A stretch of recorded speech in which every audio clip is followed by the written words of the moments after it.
What is up, Generals? We are back with Ultimate General Civil War, and this is the camp screen before the Battle of Richmond. We're playing the Union Major General campaign, and what's up, gents? This is it. So I'm clicking through right now on the recording, just sort of illustrating the status of the army, how everyone's doing, the individual divisions. So we're in McClellan's First Corps, 4 divisions, 3 mixed infantry, and then 1 light division, with 3rd and 4th light infantry. Generally speaking, I've got a lot of 2-star units and a smattering of 1-stars. I've got a very, very small number of 3-star units, which is fine by me. Every division has an artillery, at least one. Some of them have multiples. The 4th division typically has sort of all the overflow. The design is used to be that it would be like 2 howitzers and 1 counter battery, and increasingly as we move into the later phases of the war, I'm looking at like 2 counter battery and 1 howitzer. Infantry is hanging out in the vicinity of 1,400 plus or minus, depending on, whether I could fill them up with recruits and keep their costs low. Before I began building everything up and sort of upgrading weapons and stuff, I had, I don't know, $900 and some odd $1,000, and now I've got, 203. We've got 3rd Corps has been my siege corps. Grant did not pick up his 3rd star, of course, so that's frustrating, but it is what it is, I suppose. And we also have a couple of troops in 4th Corps as well. So these are fresh, brand new troops. They're intended basically entirely to fill gaps in the line that I don't want to be leaving, like real infantry in, basically. So they're just sort of hanging out away from. They're going to be here, but they're going to be hanging out away from anything dangerous. I've also got the 4th Corps supply wagon filled up, and otherwise we're ready to go. I think I've decommissioned the Harper's Ferry from most of the line units, but that's the lowest tier weapon I'm still using in any serious number. I've also mostly decommissioned the Enfield and pushed myself up to at least 1861 as the majority weapon. It's showing off the reputation vendor. I didn't buy anything else except for the muskets I bought early on, so we'll have a fairly high rep going out of the battle. I don't know if it has any effect. One of the commenters on one of my videos suggested that a higher rep score could pay dividends for the purposes of pay dividends for the purposes of like what the story is at the end, but that doesn't seem to bear out. I think it's based on the difficulty level, if I had to guess, but I'm not really sure. So we're taking a look at the status of the Confederate Army before going into the battle. They've got a corps of reinforcements. I don't know where that is in terms of like the skill die roll, in terms of they could be recruits or they could be elite, that kind of thing. So a corps is probably just regulars, I'm guessing. They have a number of stacking debuffs from the fact that we did all of the side missions, which negatively affect their morale, negatively affect weapon quality, and a little bit negatively affect enemy size. And then I'm reading on the screen the text to the mission. And long and story short, the game presupposes that the Confederacy is a hop, skip, and a jump from European intervention, and a proper siege like we would probably like to do is not practicable. I have a lot of issues with that because I think that European nations never seriously considered backing the Confederacy. None of them wanted to be known to be associating in a positive manner with a slave nation, basically. They didn't mind their cotton, obviously, but the CSA, so we're 82,000 Confederate to 92,000 Union. We outgun them, but they're going to be very spread out.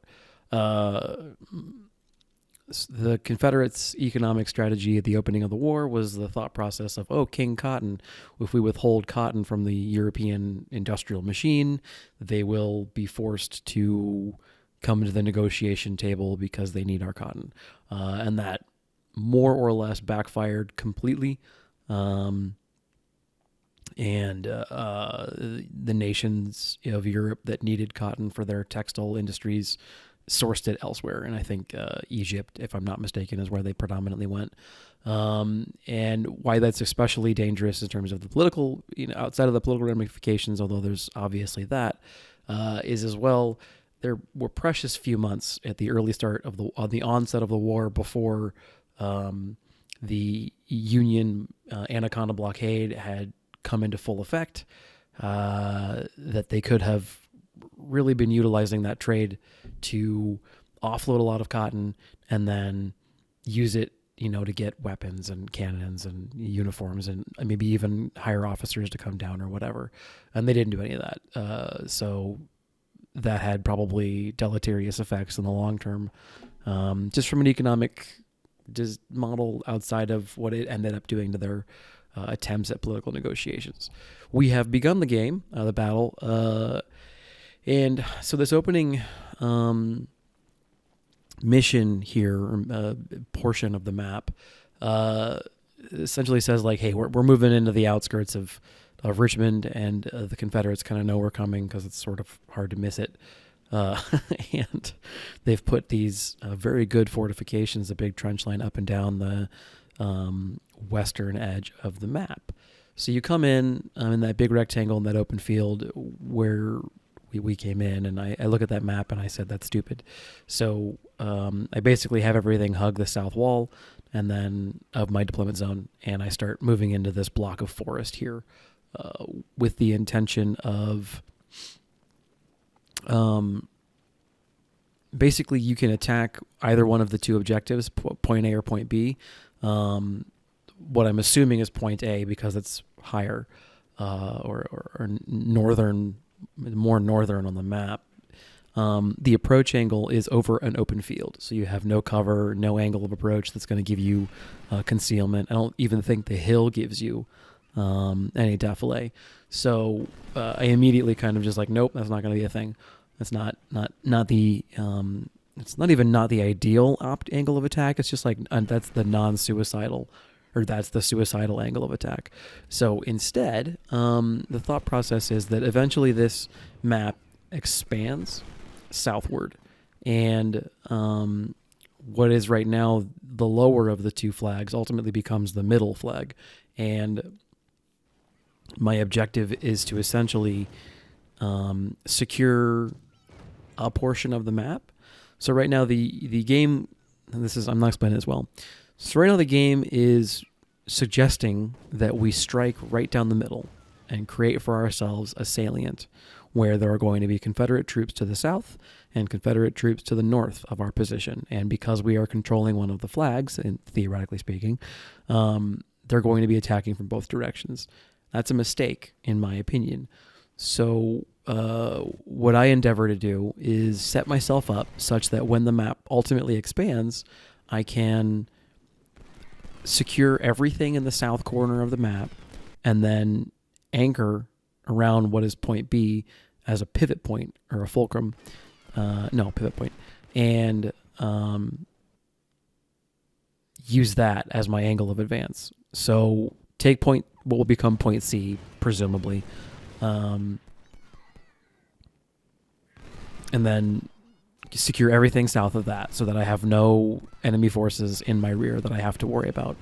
And then push north with everything that I've got, essentially in a macro perspective, flanking the hell out of their defensive breastworks.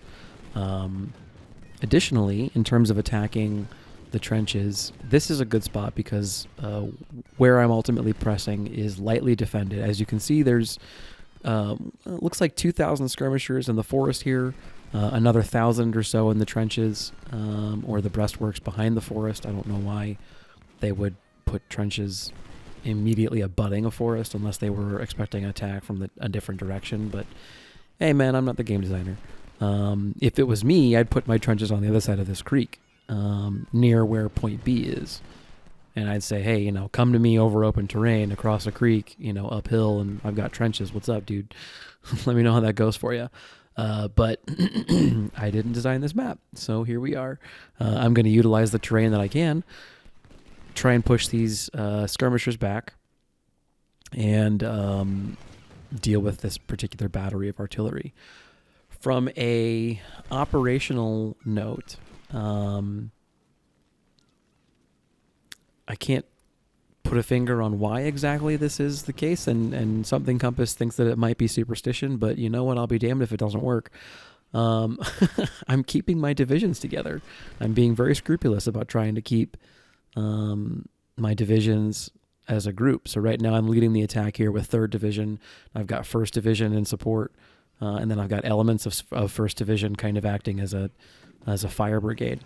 And these 2 units in the back behind McClellan, they're gonna act as a backstop if something goes wrong. The other nice thing about attacking here versus attacking anywhere else, the defenders here are almost exclusively skirmishers and cavalry, none of whom can stand up to concerted effort from formed line infantry. Now, absolutely, they can inflict casualties. Absolutely, the artillery is going to be a problem. Don't think for a second that I'm saying that this is not going to be a fight. But if they had dedicated infantry in these woods, that would be a significantly harder fight than skirmishers, who are frustrating to fight, but not exactly, not the kind of threat that I think risks the livelihood of my units. Right, so they're here and they're a problem and they've got guns, but they don't inflict the kind of casualties that proper infantry would. And the only real killer in this particular portion of the map that I'm worried about is the artillery unit that I'm trying to whittle down with counter battery fire. When that one unit in the middle there breaks, or breaks away from the trenches, I seize my opportunity and try and get musket fire or rifle fire on the artillery, and then once that happens, their defensive position more or less falls apart immediately.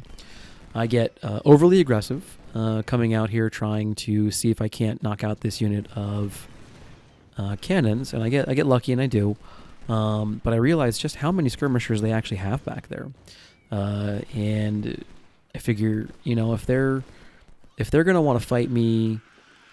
Yeah, I don't know why I do this. What I should be doing is I should be pulling back to the edge of the wood line and saying, hey, please engage in a firefight with me while you're in the open. I think the thought process might have been like, oh, I don't want them going back in the trenches, maybe. We'll pretend that was the logical thought process I had while playing. I think I might have just seen red and I'll kill him, whatever. So same shtick here, the skirmisher in the middle there. And then now, as you see my previous point, now I'm starting to come up against proper line infantry. There's 2 units here. I can't read the names, unfortunately, but 2 units here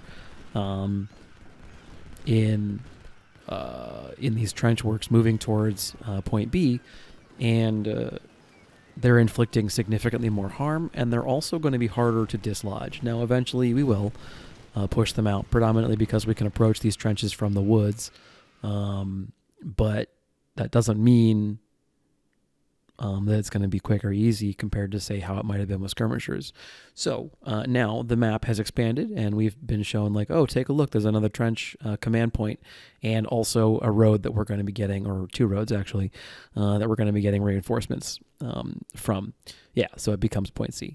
So what I was trying to do was set myself up so that what I've got on the field right now, McClellan's 1st, 2nd, and parts of his 3rd Division, are a solid fire base upon which the other forces I've got, McClellan's 4th Division and Fiasco's elements of Fiasco's 1st, 2nd, and 3rd Division, can maneuver towards or around, with, again, an overall objective of taking point C, neutralizing everything south of that, and then eventually trying to push north and neutralizing everything south of point B. By and large, it works. It's messy. I'm not gonna let's be clear about that.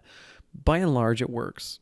So I put Fiasco's First Division down here in this block of woods, basically because I don't have anywhere else safe to put them.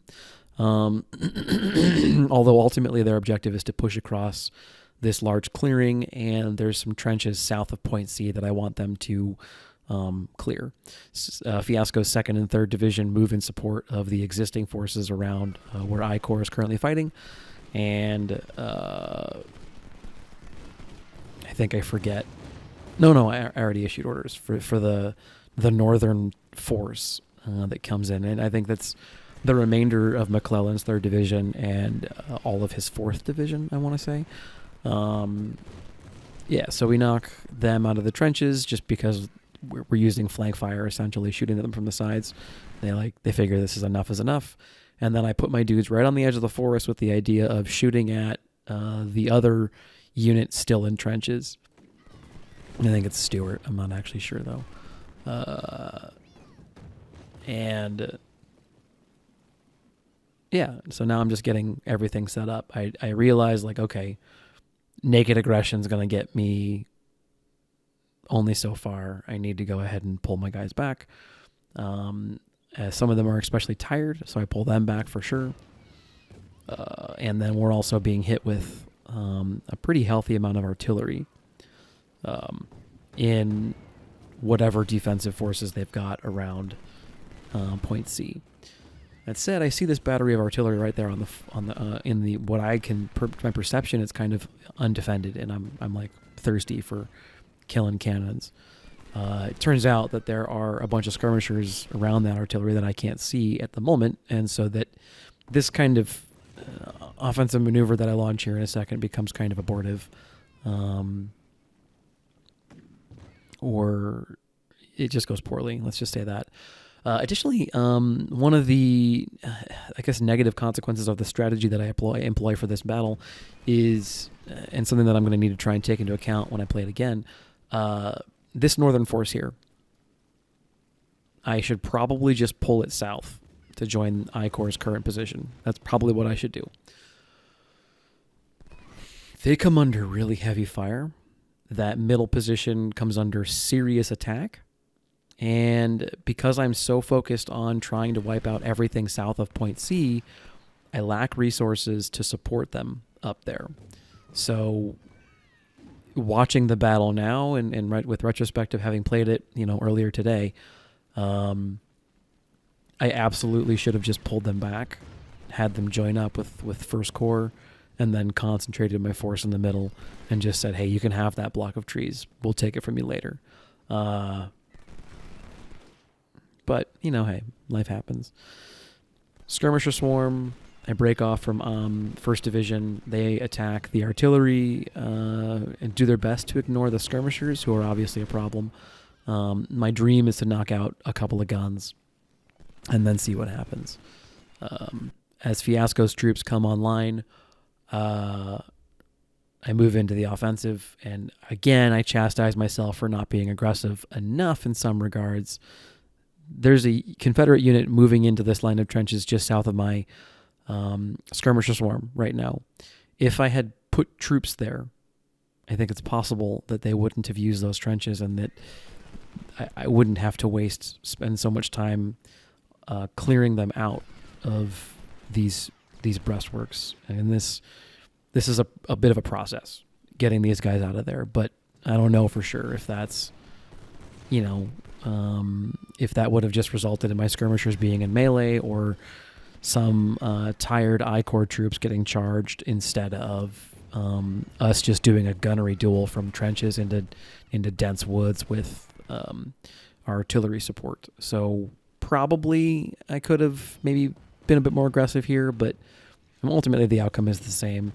I've got 2 units of 10-pound Parrots, 1 unit of 20-pound Parrots, and 1 unit of 24-pound howitzers. So the 10-pounders and the 20-pound Parrots, so all the Parrots basically, are primary mission is counter battery, secondary mission is infantry support, and then the 24-pound howitzers are exclusively infantry support. I never use them if I can avoid it in counter battery work, because they're quite inefficient in that role. And I push elements of 1st Division out of the woods, attempting to flank the position in the south here that is being filled by, it looks like Mac Ray or Mac B. And then there's Thomas and an artillery battery whose name I can't read, and then Ackerman, something like that, who's currently being shelled. So, yeah, elements of 1st Division push out with the intention of flanking this position, but I realize they've refused their flank quite healthily, and I'm going to be hard-pressed to do anything with it. So the hope was that I'd be able to shoot Mac Ray in the side, and he would quit those trenches fairly quickly. But a couple of different things happened to nip that plan almost immediately in the bud. First of all, Terry's brigade attacks basically out of nowhere, as far as I'm concerned. And Wenger here tries to cross the river, threatening my flank and essentially forcing me to retreat back into the woods where I'm safe. Pushing skirmishers up in the south, especially the 2 sniper skirmisher units, I start working my offensive plan towards Point C. The objective, again, is to clear the infantry defenders to the north of C off and begin moving south, clearing southward as we go, utilizing the 24-pound howitzers to do, I guess, as much of that work as needed, because the other Parrott batteries are going to be busy doing counter batteries. So right now they are shooting at, is that Richardson maybe? Yeah, that sounds about right. And again, I mean, the 10-pound Parrott's doing a great job. 20-pound Parrott does a great job too, don't get me wrong, but the 10-pound Parrott's fire, in my perception, and that could be, anecdotal at best, my perception is they fire a bit quicker, which works out well. So yeah, I'm getting this group here, which is basically 3rd and 4th Division from I Corps. I'm getting them into position in the north there with the idea of trying to get some skirmishers again to sight on the artillery the Confederates have near Point B. There's, if I'm not mistaken, 2 batteries there, and then several more in the clump of woods, but 2 that I would be able to see from my clump of woods. And it triggers some kind of attack from either reinforcements or troops that are just there waiting in that forest north of Point B. It's a pretty healthy attack. It's cavalry skirmishers, and I think 3 to 5 infantry brigades. So it's at least division strength, if not division plus. And yeah, man, it really it really puts me to the screws. Additionally, north of Point B, I think I would classify this as supporting Point A. Really, there's several batteries that once troopers go into the offensive, they sight me from the Point A batteries, and I've got exactly 0 troops in the north right now. Again, because the angle of approach is over wide open terrain, and I just don't want to mess with trying to attack over the open. But man, the counter battery, woo!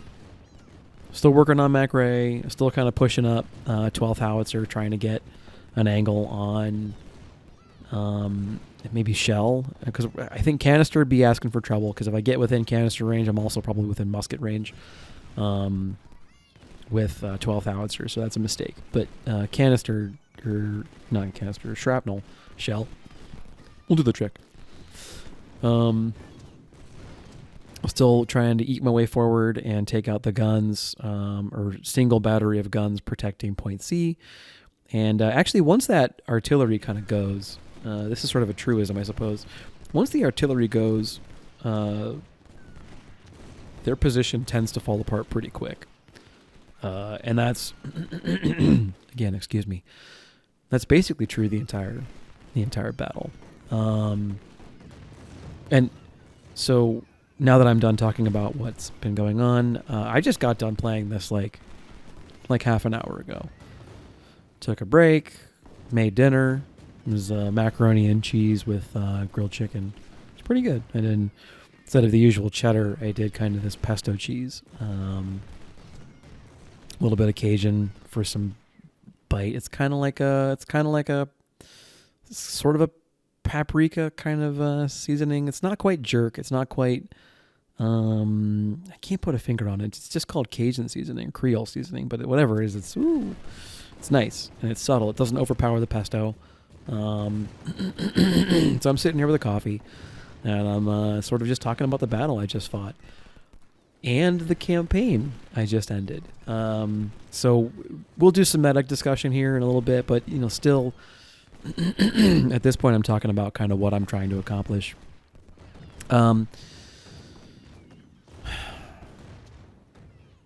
The attack at point C really gets off to a slow, stumbling start. It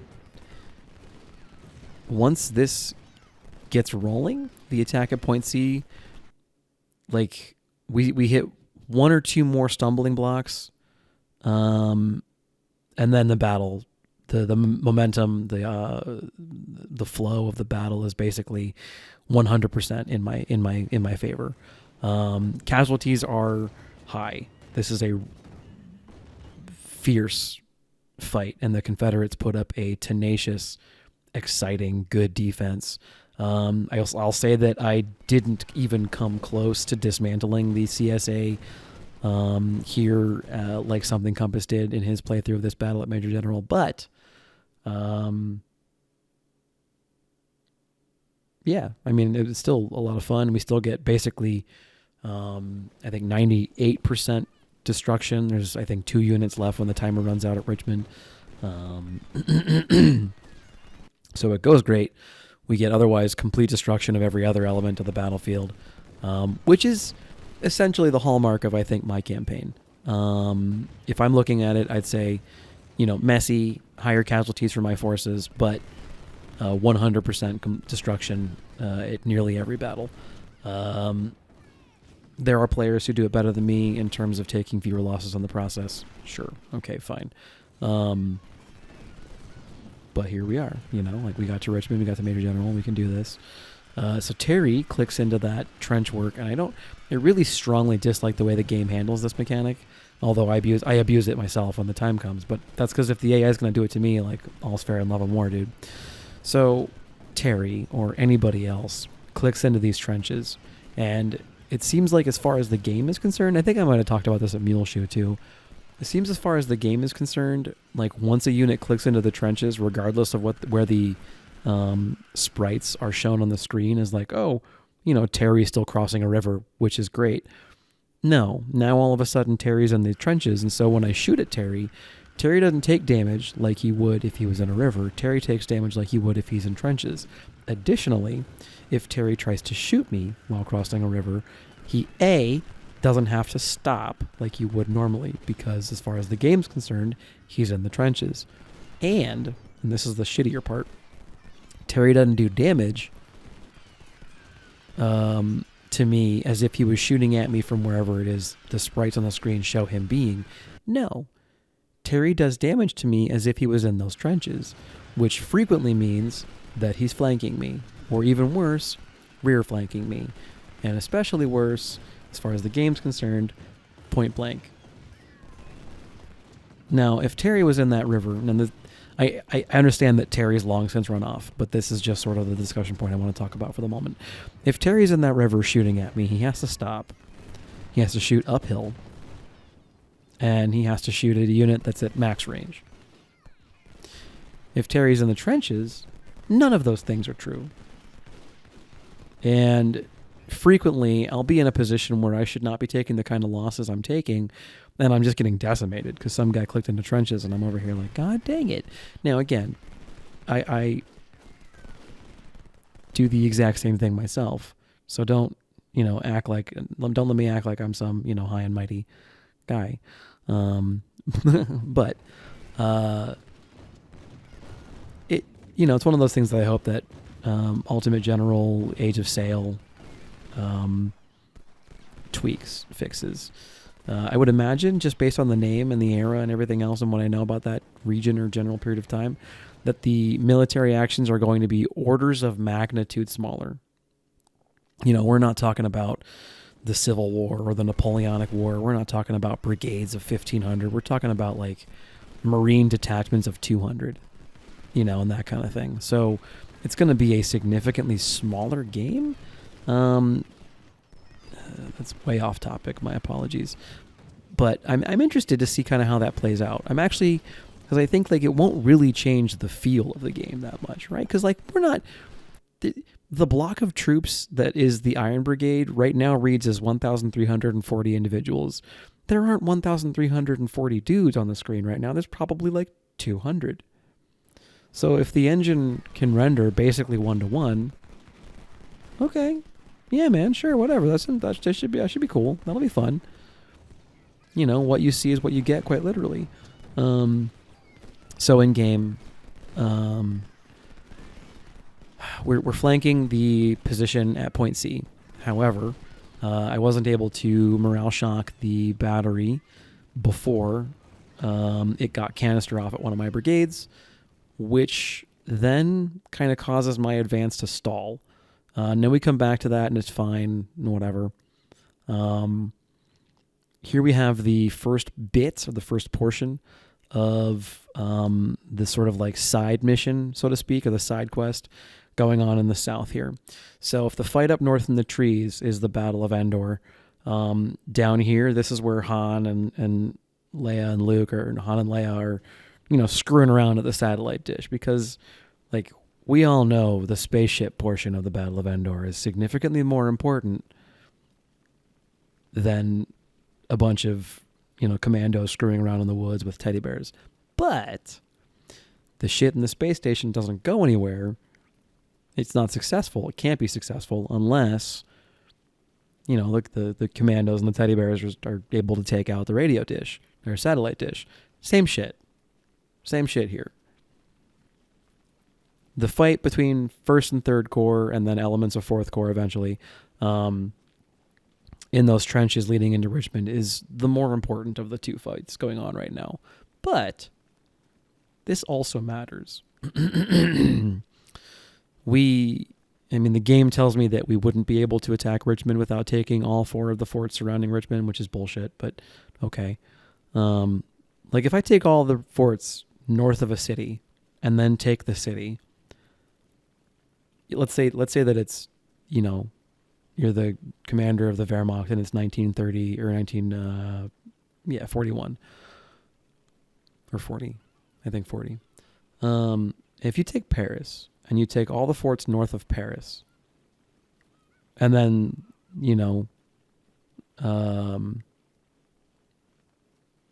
the French are like, yo, dude, we have like 2 forts south of Paris. It's not like you're like, oh shit, guys, my plan is ruined. No, you're like, cool, have the forts, enjoy them. Let me know when you're out of food. We can talk, terms of surrender. Same shit, right?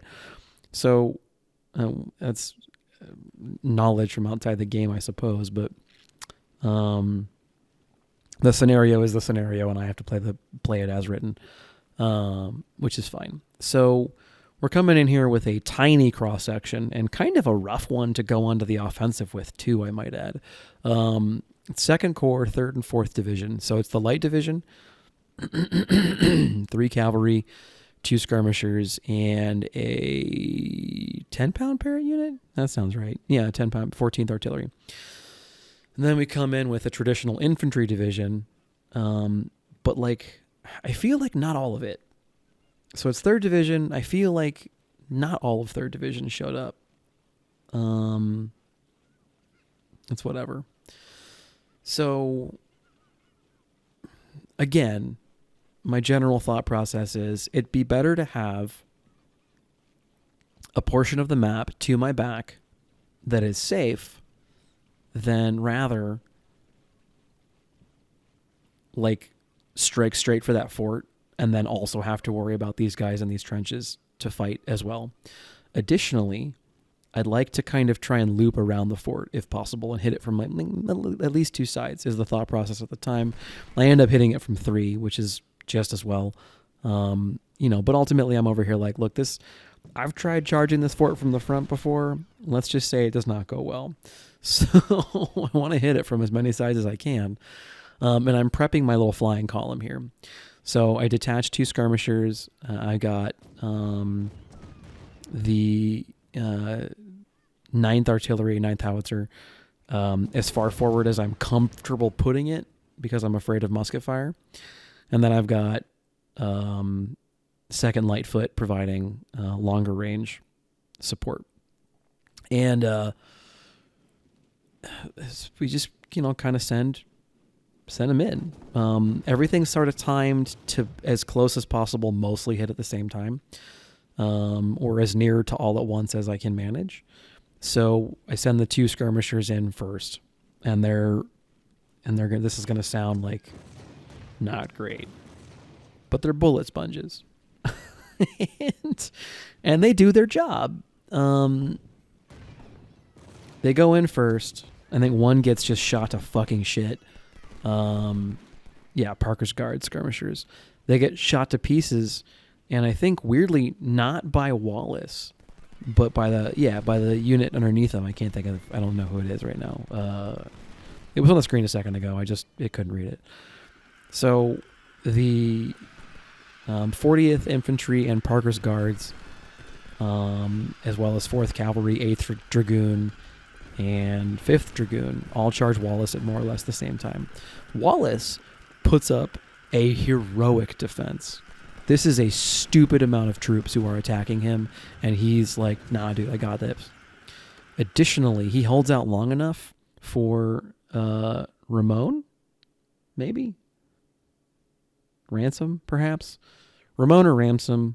As a punk rock fan, I'm going to hope it's Ramon, but it's probably not.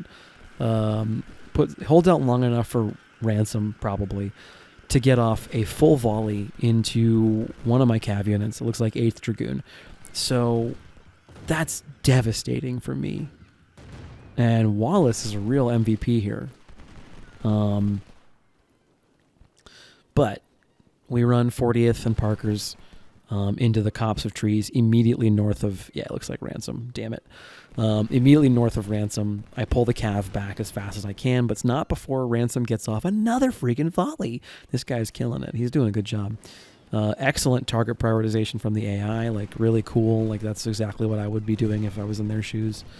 I move the artillery to try and get Ransom out of there, and then I run the Gaines Rock Brigade to attack Ransom from another direction. So I'm hitting him from the flank, and then I'm hitting him from what should be his front, but he's currently occupied. Additionally, I'm sniping him. I don't know if the snipers are really doing anything, but they're there and they're moral support. Yeah, so they feel good about stuff.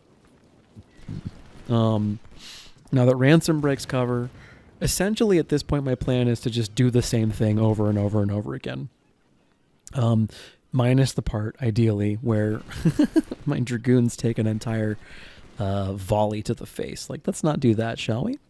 So we're going to move just laterally along the trench line here. And that's essentially the same plan as I'm using in the north. I'm just, it's a different subset of the map. So I put Gaines here. I put the 40th in the middle. I've got Parker's because they're tired off to the far right. But they're going to ultimately kind of be my spoiler. When these 3 cav units, Davin and whoever else, Burrington, and there's one more I didn't catch, they're going to be a real thorn in my side. Here it is. Damarand, I think. They're going to be a real thorn in my side this whole battle. And so I have Parker's kind of off to the side with an eye towards seeing if Parker's can't volley one of these cav brigades down. Because you notice one of them is a Dragoon unit, but one of them is a dedicated melee unit. So let's, try and gun them down before they manage to charge something. Plot twist, I don't. They get something. It sucks. But, we'll get to that when it comes. I've got my Dragoons kind of skirmishing here. I advance Parker's with the rest of the infantry, intending to have him provide flanking fire into Burrington, Beringer, whatever, He gets it not before they nail Loomis, which is a real shame because Loomis is one of those guys who's been here since like Philippi. He's the only, and maybe it's Wagner. Does that sound right? Like Loomis and Wagner are the two generals you get out of Philippi. Man, it's sad that I've been playing that battle so much. So Loomis is here. He just gets wounded at the last battle, and I don't know what the hell happened to Wagner. Yeah, and I think I must have, I don't know what the hell happened to First Infantry. I must have given it guard status. Now I don't know which one it is. That wouldn't surprise me. Before this, I was digging around trying to find First Infantry, and I couldn't. And I kind of wanted to have them take Richmond, but it is what it is. So, move up into this copse of trees. Things actually kind of stall here, actually. The troops that I've got are kind of pushed to the limit of their endurance at this juncture, and I probably should have just stayed where I was and then let the timer run down, because, yeah, we're going to go back north here in a second, and then, or now, and keep fighting, except that we have no more reinforcements, which is a real shame, but it is what it is. We actually have enough troops on the ground to do what we need to do.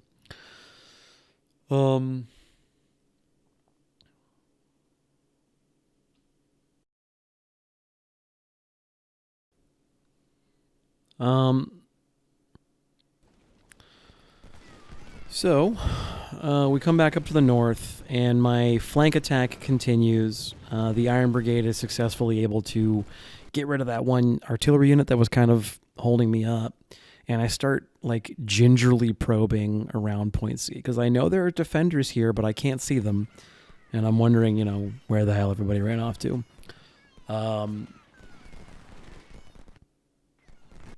I see one of them, and it looks to me at the time, this is bad recon on my part, it looks to me at the time that the trenches are not filled south of Point C, so I advance, I think, 2nd Corps, 1st Division on that flag.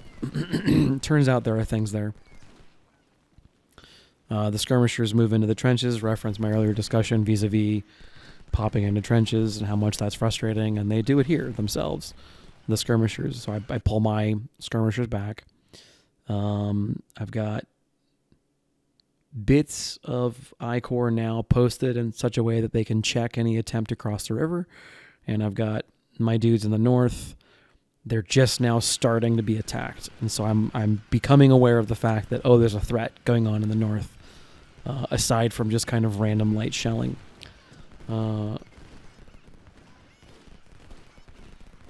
So we start trying to figure out how to counter that and what we need to do. Start trying to push the Confederates off of Point C altogether, with an eye towards trying to accelerate the timetable for advancing my troops up the western edge of the screen towards points B and C, or A. I realize now that the position south of C is still occupied, and I kind of panic, get ready for basically stumbling right into the enemy, and that's going to be exciting. It mostly ends up working out, actually, but in the moment I was like, oh shit, this is going to hurt. But I guess they must have still been, like, recovering, I guess, from being shaken off of the trench line earlier, so they didn't get me with a good volley or anything.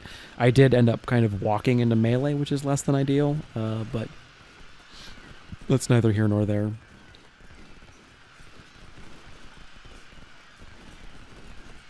Yeah. Again, without artillery, their position falls apart. Many of their units start to shatter here. The smaller ones, not anything like a line infantry, but the skirmishers, the batteries start shattering, pretty quickly. Any of their units that I've been whittling down because they've been in pretty constant TIC, those units start to get to the point where they're going to start thinking about shattering, that kind of thing. But yeah, actually, 2nd Corps 1st Division has now established my southern front, or the southern tip of my front. And so once we deal with that small unit of skirmishers, and then we end up getting a floater who kind of like, this guy right here, He enters this trench line. We engage in melee. He breaks. He breaks from the trench line, not from where he is on the screen. So he breaks through my unit into the bottom right corner of the screen, and I chase him down, and it's not a problem. I get him. Okay, fine. But, like, come on, dude. Game designers. I have a solid line. I've established what, the line should be. And you're going to what? Route through it? And then start causing problems in my rear once you collect yourselves? Come on, dude. It's not cool. However, in the north, things are going hunky-dory in the middle. We've got troops arrayed in a manner so as to sort of receive the attackers near point B. And they just keep coming across that river. I don't really know why, but they keep coming across that river, and I'm happy to oblige them and shoot them on the way over, whatever. And that just keeps on happening for a while.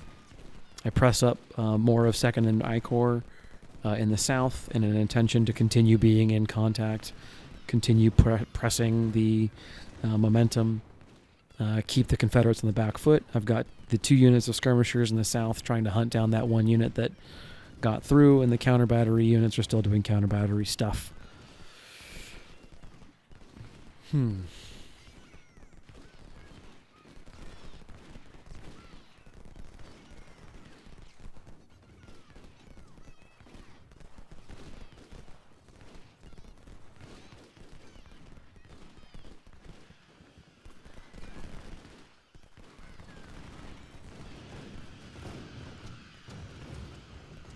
Okay. So, in the north, you have that first vestigial, hints of a proper attack coming my way. I'm pretty sure that the proper attack materializes because they get reinforcements, because otherwise I imagine they would be attacking right now, and they're not. So, 8th Howitzer ends up being a real rock star here. Because the infantry that's up there is not really up to the task by itself. It's 3rd I Corps 3rd Division, and they're doing fine. They're okay. But it's a heavier attack than I think they could be able to handle on their own unless I was ready for it, unless I was posted in a way that I could intercept them in this clearing between the 2 blocks of trees on the way over. But if I was to do that, that would expose myself to all of the cannon that's right there. So there's not really a good place for them to be standing up there. And again, I'm pretty sure the answer should be that I just retreat further south and let them, come to me, essentially.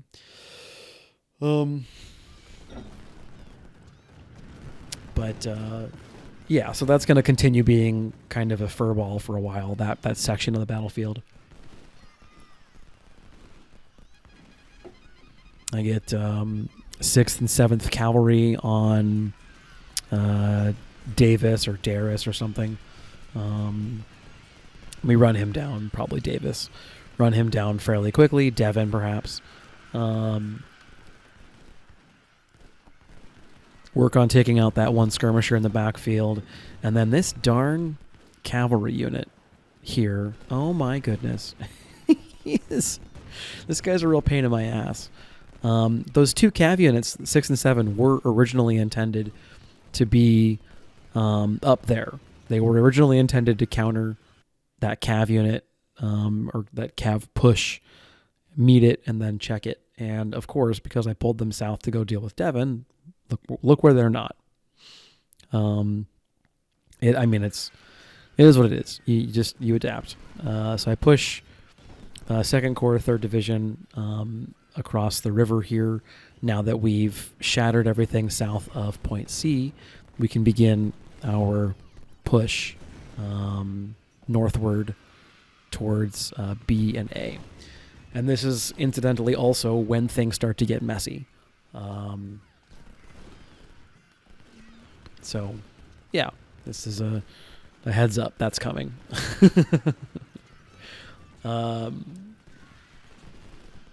Yeah, I think outside of what's happening in the battle, because I've mostly sketched what the plan is and now it's basically just execution, we continue to fight up north. It's really touch and go for a while there. Eventually, I'm able to allocate more and more resources to support the north because I have so much of this stuff from the south coming up and taking the heat off of the center. But at the moment, I'm kind of SOL because the center just feels like it's precarious. But then the north isn't much better, honestly. So yeah, that's fun. And then I realized, like, oh, now I know what the marauding cavalry was ultimately up to, because then I finally wake up to the fact that, oh, have I not realized yet? I must not have realized yet. Okay, I'll get it soon. I think I do freak out. Yep, there it is. Okay. Yeah, so right now, off of camera, I'm like, what the hell? I'm like, where did you come from?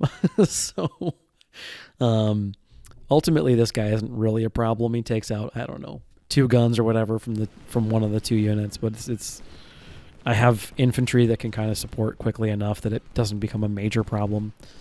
It's just frustrating. 12th Howitzer ends up being instrumental in securing the center. Look at how many of these units are in that creek bed. Just, getting shot to shit, basically.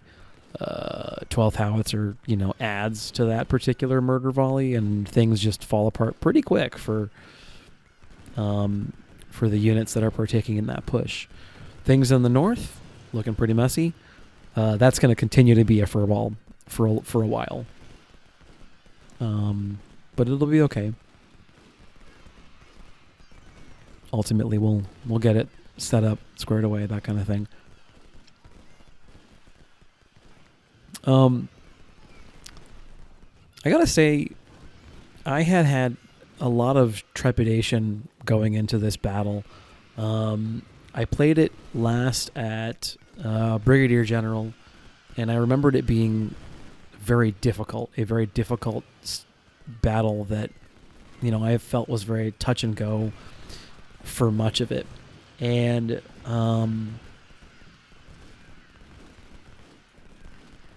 I was surprised because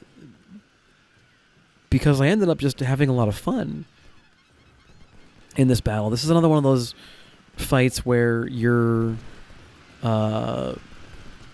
engaged on this gigantic field, and it's very possible to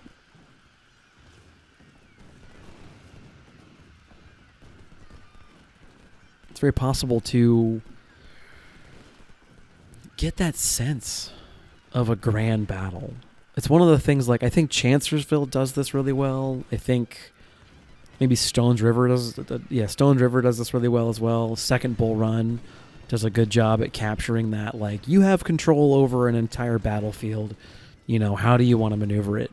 Some of the grand battles, finger quotes, feel so segmented that it really just feels like some of the smaller skirmishes, but like worth more victory points. I felt like Cold Mountain or Cold Harbor, whatever, kind of felt like just a collection of side battles that, was worth the equivalent of a single grand battle. So Richmond here feels like that, only on the first day. I don't know, maybe it was my personal play experience or whatever, but the second day was really anticlimactic. The second day was kind of a huge letdown.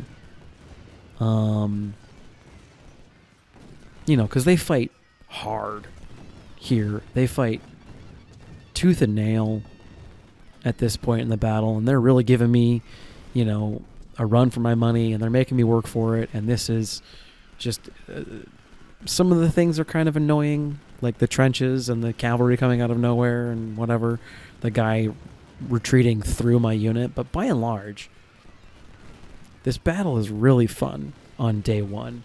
You have this very grand kind of sense that what you're doing is happening on a large scale. It's great. And then day 2, they don't get like a reinforcement. They don't get more troops to come from somewhere else in the Confederacy to help. So they just got whatever's left over, and then whatever the game gives them because it feels bad. Because if you do well enough on day 1, there's not much left to defend on day 2. And it's just a big letdown. There's not a whole lot there. So we'll get to that, when we get there, and it's not that far away. But yeah, guys, we're here, man. This is, this is the Major General Union campaign. You're seeing it. And other people have played this campaign differently. I'm very happy with the campaign. It's for sure been bloodier than some that you've seen on the internet.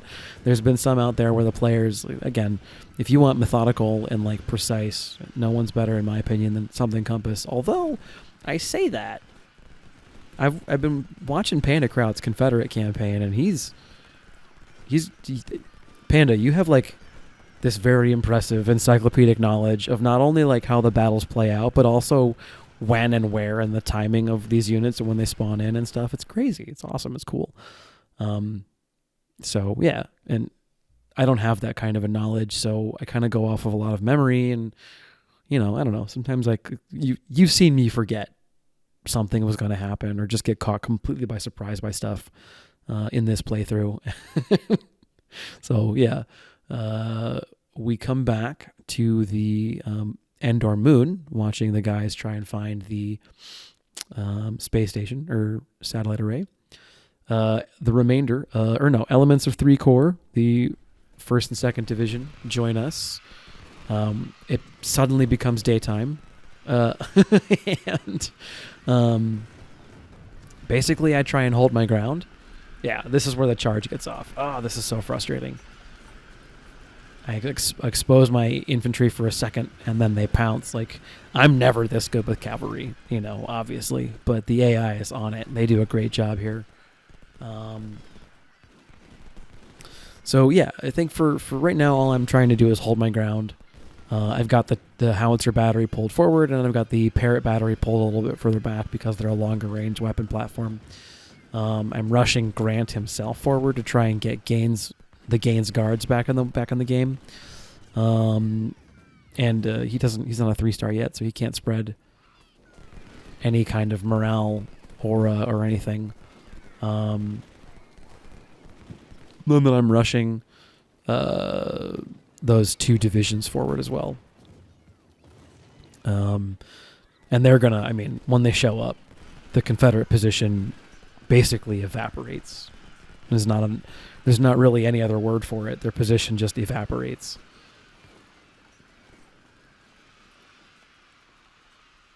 But they get here in a second. I've been looking at the commentary from Georgia Railroad. And I've been looking at the commentary from Prairie Grove, which is a video that Panda Kraut did. And I'm thinking I'm going to do the rebalance mod for the CSA campaign. Panda's pretty sure I can handle Major General. I'm a little bit nervous about that, but I think we'll give it a shot. That's the next challenge, right? So CSA, Major General, I'll comment again about this at the end of the video, but CSA, Major General, Panda Kraut, or the J and P rebalance mod. I'll have, a link and stuff in the video that when I do it and that kind of deal, so we can talk about it. But one of the things that I've read, and I kind of experienced this myself when I played, I've played 2 battles in the thing. I played Newport News and I played Seize the Fort or whatever it's called, Potomac Fort or something. And it's interesting to me because you start the game off with these weapons that we would consider to be kind of mid-tier in vanilla Ultimate General, but they're, I guess, beginners. So there's a Springfield 55, and then the it's like a short Enfield, it's like an Enfield carbine, but it's not the one that you get as, it's not the cavalry one. It's like a different short Enfield. And you some of the units can start the game with these things, and like, wow, that's impressive. Also, I just lost eighth Dragoon. They were dismounted. I was trying to catch these 2 units in the river here, and I couldn't. I was stubborn, and I didn't pull them out of that engagement fast enough when I was getting flank fired by Brad's battery, and so they shattered. That is the, I want to say, 4th unit in this playthrough to shatter on my side. So, ouch. It's okay. It is, things happen. But the other troops are now online, and they're just absolutely crushing the Confederates. Crushing the Confederates. Especially Kirkland? This guy up north, does that look right, Kirkland? For my screen, it looks like Kirkland. So they shop at Costco. Those poor guys. Yeah. They're getting thrown back. 5th Dragoon, 35th Infantry, my two skirmisher units. It's basically the same strat. I mean, essentially, is my dream right now is to push them back, secure my finger quotes here rear, even though in this particular map, in a greater meta context, the rear of my position will ultimately be Richmond itself. So that would be a poor position to expose your rear to. Fortunately, I guess I don't have to worry about the units that I know are in the fort right across the river sallying out, or the units that are in the 3 forts that ring Richmond City proper sallying out to try and take care of this fort in the south, or the attack on it. Yeah. Anywho, troops are now online. The Confederates are attacking. I'm not really sure what they're attacking. They don't appear to be attacking in any kind of coherent fashion. There's not like a specific objective that I'm standing on that they want, or a crossing or a road or a bridge or something. There's just, they're attacking because I'm here. So if it's blue, it's got to go, I guess. I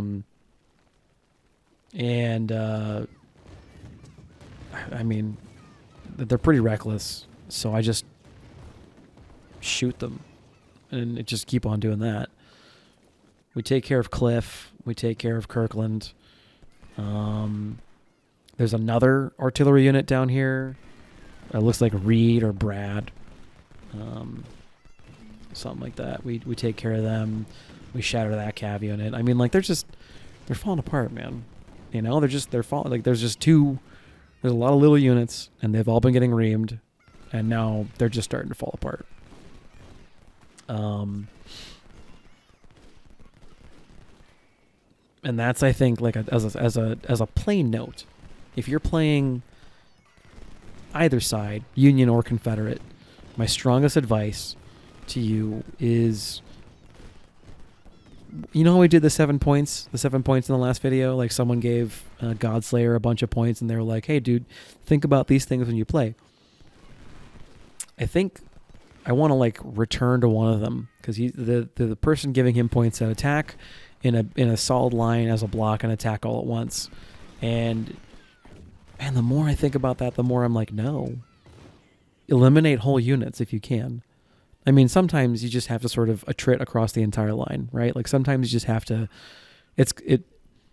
When I play War Machine or Warhammer or whatever, it's called sandpapering, where basically the closest layer of models, you kill those, and then every turn, you ask your opponent, do you have more? Like, do you have more things you can put on the table? Another layer of models you can put down, because I'll just kill those too. And you just continuously go and do that again and again and again, removing their front layer. And you hope, it's an aggro strategy. It's an aggro strategy of, like, just always kill their front layer, and then eventually they're going to run out of front layer, and you can start getting at the soft, gooey innards. The other strategy is assassination, where you cleave, where you go and, I don't know, that's not the right term, I don't think, but Assassination's just going for the if it's chess, you go for the king. A lot of these games like Magic has commanders, and it's the same kind of idea. War Machine, you're going after the Warcaster. Warhammer doesn't really have an equivalent, although it's de facto does. Like a lot of armies, if you kill the main character, the general, a lot of their special abilities no longer work, and a lot of the things that make the armies tick, like the shtick for all those armies, stops working all of a sudden. And so at that point in time, the battle might not be over. Like, not like chess, where like when you kill the king, you win, period. But like, you basically have. You can fight it out. You can see how it goes. Maybe there's a glorious last stand and your troops manage to pull it out or something. But like, you've basically won. It's like that. So in this game, that would be prioritizing the artillery, prioritizing the generals. Like, if you can do that, you've basically won. It's just kind of, a foregone conclusion at this juncture. So sandpaper is kill the enemy's army, and it doesn't matter how many generals he's got. He can't hold terrain if he doesn't have troops. That's viable, right? Like, that's a viable strat. But what I would say as like a thought process with regard to Ultimate General is under strength brigades can still capture flags. If you get to the point where you have the ability to shatter units or capture units, even better, do it. It's like, I'm not really great about capturing units, but basically that is better by a long shot than killing them. So you kill a unit, and you shatter a unit off the table. For sure, they're not going to matter for the purposes of this game. Okay, fine, sure, right? This particular mission, they're gone. Okay. But you only get like 10% of their weapons, and those bodies that make it back off the map, because, let's say that there's like a 300 group, there's a brigade that was 1,000 models, and you kill 700 of them, and 300 shatter and run off the map. As far as the Confederate Army is concerned, they just got 300 manpower back into their pool. So, that's like not great. It's far from terrible. Don't get me wrong. You just killed 700 guys, but it's not great. So game. Loop around the fort, attack from a bunch of sides. These fortifications are actually super, super awesome. So if you see the Confederates, evacuate them because they're retreating or something, right? Like that. Just as soon as I launch my guys into them if it's not like suicidal to do so. So there are some times where launching your dudes into the fort is just begging for them to get killed. Don't do it then, obviously. But even if the fort's contested, oftentimes it's good to take those fortifications and fight from them. So what was I saying? Sandpaper, aggro, and then the support-based one. So I don't know what the name for this one is, but basically it's instead of killing the generals and the artillery, you go for all the support. And so it's like, and it's the same kind of idea. Like, troops can't fight if they don't have bullets, is the sort of the thought process. So in a lot of games, you'll have like support pieces that provide some kind of a buff and make everything else work. In Ultimate General, you could say that that's still the general because he provides that morale recovery, and if it's high enough level, he provides bonus cover as well. But also, it's going after supply wagons like aggressively because, again, units that don't have any ammo fire at 1/3 the speed, which is like really great for you. It's basically, they're functionally the same thing as if they were a morale shock the entire time, which is obviously great. Okay, so if you attack in a block all at once, you're committing yourself to sandpaper, and that's viable. It works. It's fine. The thing is that while you're sandpapering the enemy, his brigades are built to be sandpapered. They're huge. They're thick. They take a lot of hits. That's their job. Their job is to be the front line and take hits. So you're playing into the strategy. You're playing into the opposing army's design strategy when you sandpaper. Instead, If you focus on eliminating units, that's attrition. It's a derivation of sandpaper. Sandpaper says if my enemy has 5 units at 10 health each, every turn I do I don't know, 10 health of damage across all 5 units. So the next turn they've got 8 health each, and then 6 health each, and then 4 health each, so forth and so on. And then at the end of the game, I'll kill them all, and that'll be great. Problem is that if you could do 10 damage, option 1 is you just kill 1 unit, and then the enemy has 4 units at full health, but they're down 1 entire unit. Option 2, you do 10 damage across all 5 units. The enemy has 5 units at 8 health. Yes, they're all wounded, but they're all going to be able to attack you back. That's the differentiation between attrition and sandpaper. Attrition says kill whole units whenever you can, to the exclusion of not completely everything else, but basically everything else. And sandpaper says just pull the front layer off again and again and again. So the derivations of the same thought process. Obviously, in Ultimate General, you need to be keeping your eye out and trying to do everything. You need to be killing generals. You need to be seizing flag points. You need to be denying terrain. You need to be taking supply wagons, knocking out batteries, all that kind of stuff. And sandpapering, generally speaking.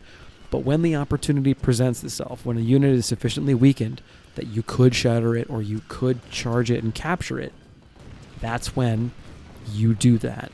And so when the points said, don't ever charge, no. Frequently charge. Don't charge as part of your predominant offensive strategy, but charge because you can take a unit out of the game. And if you capture them, so I didn't talk about this. If you kill a unit, the manpower goes back into the pool. Some of their guns go back in the pool. Meh. If you capture a unit, those manpowers that you capture get removed from the Confederate pool or the Union pool if you're playing as the CSA. And, at least in Panda mod, you have a higher chance or incidence of recovery versus fallen enemy soldiers. So if you kill a Confederate soldier, you've got a 10% chance of getting his gun or something like that. If you capture a Confederate soldier on Major General or Legendary, you capture 1 in 4 guns from the number of units you've captured. At Brigadier General, I want to say it's half, maybe. That doesn't sound right. Half. Whatever. It's some number. 30%.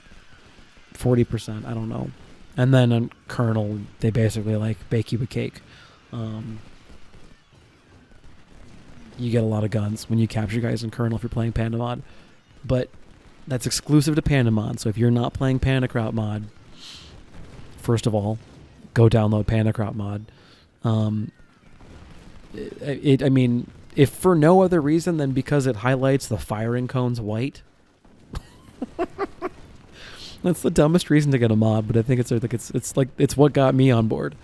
The reason I was so excited was because I can never tell where my guys can see or where shoot. The other thing is that Panda mod puts in those separate firing arcs, so if I scooch the cannon a little closer, it's going to start shooting canister versus shrapnel, or I'm barely outside of shell range. Let me go ahead and scooch up a bit, that kind of thing. That's what Panda mod puts that in just from a UI perspective. Then of course there's better gun information, so you can make a more informed decision about what weapons you're buying.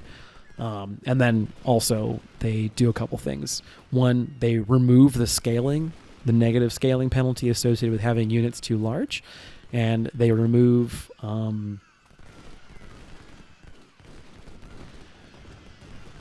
they change, I think, the behavior of skirmishers such that they won't go charging across the map like a bunch of idiots, because the unit they were trying to shoot at as snipers retreated, and they won't auto update what their targeting order is or something. So those two things get changed, and it's great. Yeah.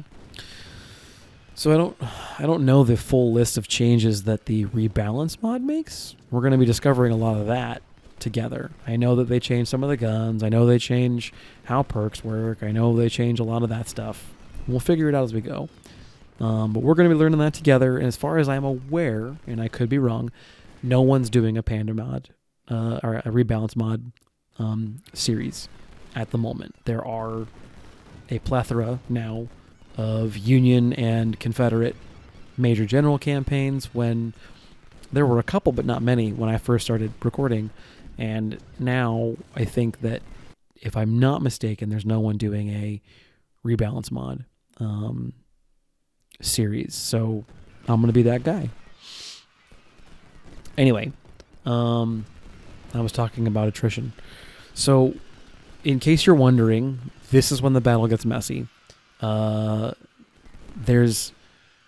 a shitload of Confederates who are fighting hard for this forest, and I'm trying to hit the defenders from enough different sides that they give up the ghost and call it a day. But man, they are holding on like tooth and nail, and I'm trying to get their cannon dealt with. Every time I try and move infantry to along the leftmost portion of the screen to secure that portion of the map, or cut off that angle of approach, a swarm of cavalry comes over there and carbines me to the point that they morale shock me. Like, they're aware, I think, quite aware, or at least their behavior indicates as such, that this is the soft underbelly of the flank of their position. And if I'm able to take it and then hold it, like, their position becomes untenable and they need to retreat. So also, definitely right now, this is a do as I say, not as I do kind of thing. There's two things I'm doing on the screen I should not be doing. One, the block of troops that is in the open in front of point A. Don't do that. That's a mistake. It's open terrain. They have artillery. You can't approach under cover. Just don't. The second thing is I'm sending cavalry around what I think is the flank of point A, trying to scout. I just discovered a bunch of infantry. There's a bunch of infantry over there. Don't do it. Additionally, as a point of frustration, I'm trying to get flank fire on Sanders and like Chairman and Beauregard and Godwin. Like, I'm trying to get into their flank and force them to leave the woods by attacking from the south and from the east and the west, and then pushing north the entire time. And every time I try and do it, I get routed by Munford and like Dowling or something. I should be moving, like, I have a bunch of troops down here in the bottom who are just sort of twiddling their thumbs. I should be attacking more aggressively on my far, far, far left flank with troops who are fresh. That's the important part. The dudes I've got there, they're tired. They'll fight, but they're not going to fight well. I've got fresh troops. I should be using them, and I'm not. So I'm going to cop to the fact that I was tired while fighting this. And, just live and learn for the next campaign. Especially because the rebalance mod has changed the way that stamina works. Like, if you try and fight troops who are tired, let's just say it's bad news bears, man. Like, stamina goes from being kind of a nice to have stat to a very, very important stat, because the one thing that I noticed in the changelog, this is nifty as hell, if a unit is exhausted, then the maximum amount of morale it can possibly have is 50%. That's huge. 50% morale is about when units start shooting terribly. They start doing that kind of intermittent one shot here, one shot there kind of thing. So they're basically not shooting at that point. You need rested soldiers in a manner that you can kind of get away with not having in base Ultimate General. So another thing I'm going to have to be careful about. Players are confused about gun progression in balance mod, so we'll take a look at how that works, and we'll try and figure if we can't make sense of it as we go together. into that. But let's talk about the Union campaign before I start talking about the next campaign. Although, you know how it is with gamers. Like, once we do one thing, we're already thinking about what's up next. Yeah, this fighting here is brutal. Brutal, tenacious fighting. The Confederates put up an incredible defense of this copse of woods. They really do a great job. And I keep on trying to, like, obliquely attack with these guys out in the open. And it just... you know, things you would do different, right? Like, this is just not a good angle of attack. It's too open. There's no covered approach. And the Confederates are too in there, you know? So, yeah, I keep trying to get in there. I keep trying to get these dudes online and to attack and whatnot, and just keeps on not being a thing. Additionally, they aggressively launch themselves in a melee. Like, I think it's really clear to the AI that this is pretty much it. And they just, man, they throw themselves into it. It's crazy. But, you know, the Union artillery is a crushing advantage here, so...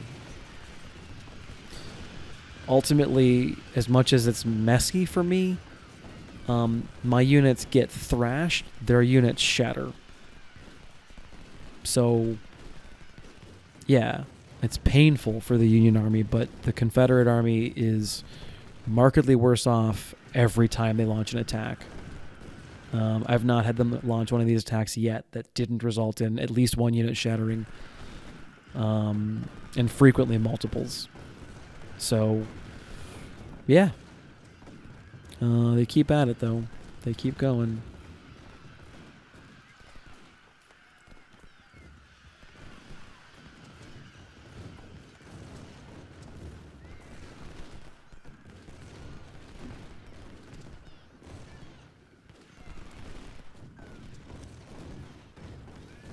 Fortunately, though the army is exhausted and worn down,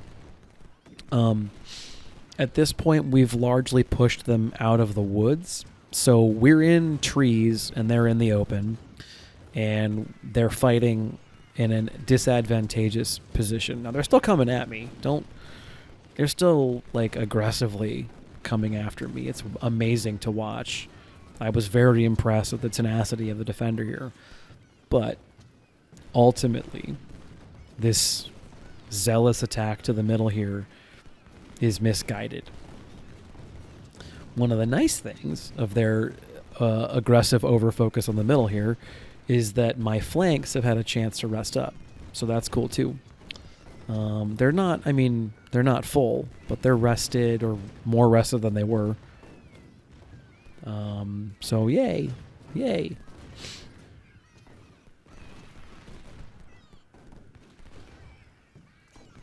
Artillery is exacting a heavy toll for both parties here.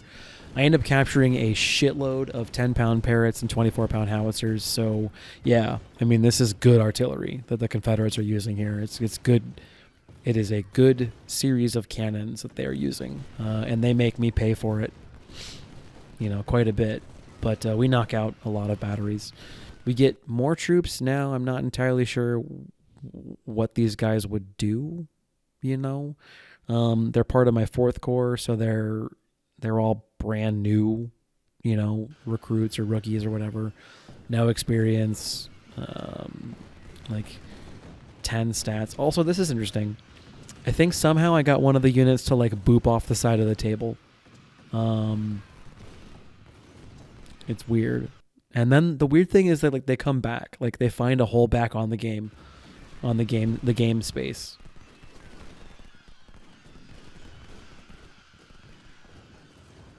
I'll see if I can, because I fiddle with it in a sec. Yeah, see, here you go.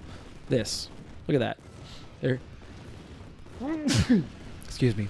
They're, like, off the table edge, and they can kind of see, which is strange. They can kind of see, and they're safe up there, which is kind of cool and nifty. But yeah, 7th Cavalry's now, like, Shadow Cav.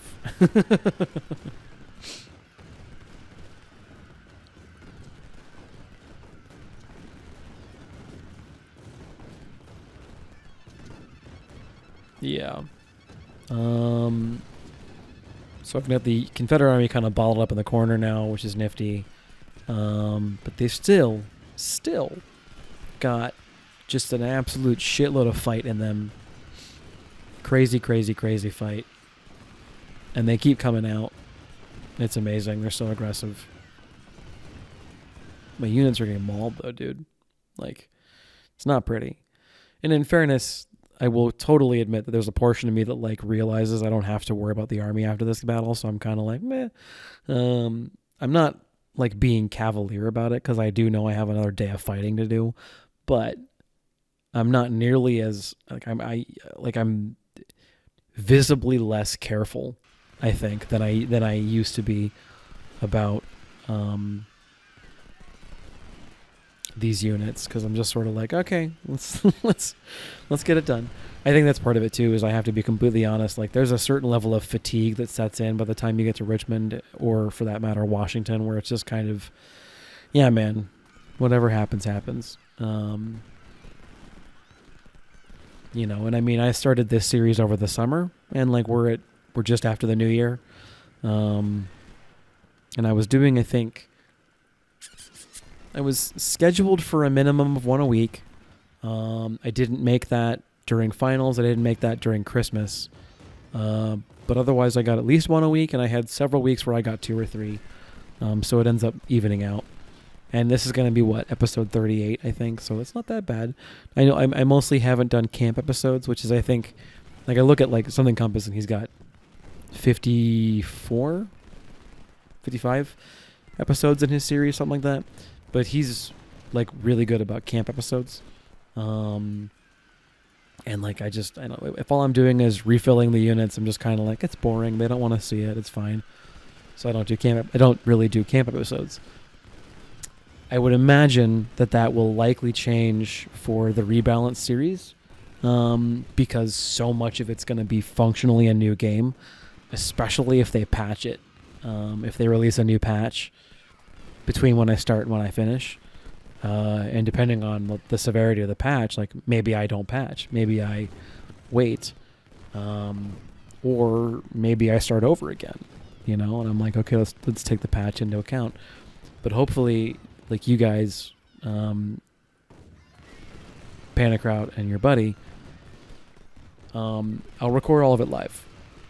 So when I'm playing, you'll basically, like, I'll have read the patch notes, I'll have read the forum, I'll have read all that kind of stuff. But you'll have a pretty good indicator of, like, what I do and don't get. What does, you know, a player who's not a complete moron when it comes to this game, like, miss? Yeah, because, like, I don't think I'm particularly good at this game, but I also don't think I'm bad either. So hopefully I'll look at the systems that you put in front of me, and I'll be kind of like, oh, yeah, that makes sense. I got it now, or whatever.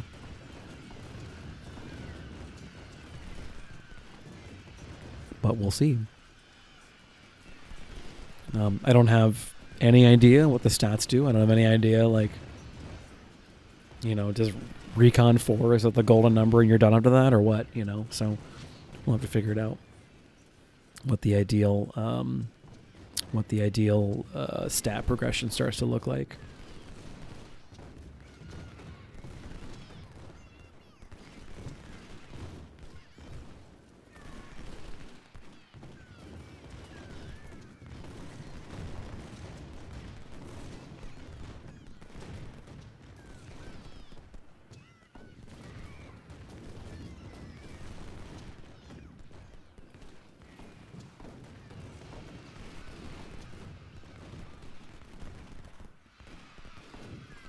Yeah, in terms of what's going on the screen is, I mean, I don't know. I sketched out the broad scopes of my plan. Secure the south, sweep north. I secured the south, and now I'm sweeping north. It's messy. It's bloody. The Confederates are fighting very hard. I've mostly pulled back and been like, yeah, come to me. And then I'm letting the artillery kind of handle it, and my troops who are in the open get some rest. But yeah, I don't know. Not much to talk about what's happening on screen. Um, as far as I talked a little bit earlier about Ultimate General and Ultimate Admiral. Quite interested. I'm interested to see what those games have in store, because they tease combined arms, naval and amphibious, and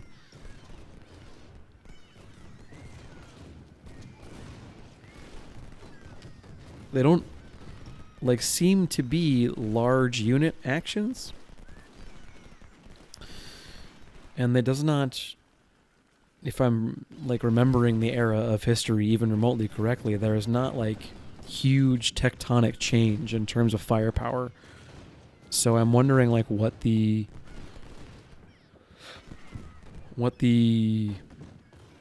engine of advancement's going to be. Some of the forum posts indicated that you could make a career for yourself in relative militaries of the time. And there might be like sub campaigns versus a single war, which is probably smart. Like choose an era. That's probably smarter, I think, than trying to pick one single war, because few of them have the same criteria as the Civil War in terms of the things that make this particular conflict noteworthy, and would work with the Ultimate General kind of user interface and design. Like you have a similar level of like meteoric technological advancement in the First World War and World War II, basically any industrialized war that gets big enough. But pretty rapidly, a lot of the things that make Ultimate General would stop working at the point and click level, like you do with the whole drag your troops along a road thing. I don't know if this would work with World War II.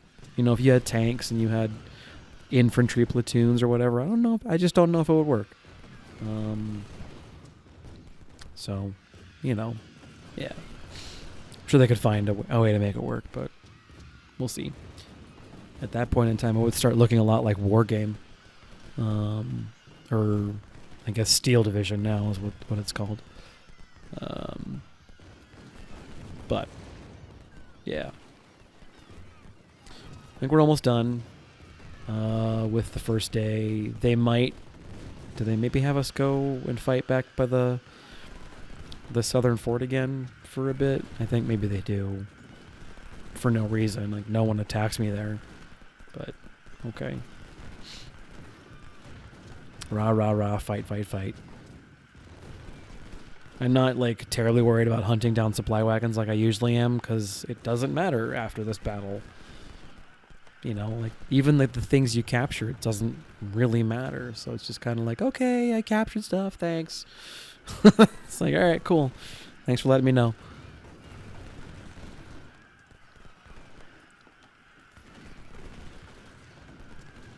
But, like, ultimately, you know, no big deal.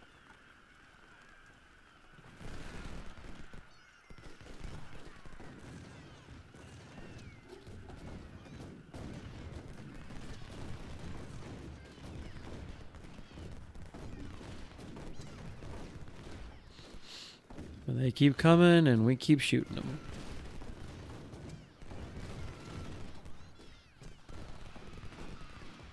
That's about it. And we're done. Thank goodness. The fort must be held by nightfall. Well, it is. We currently hold it. But hey, I get it, dude.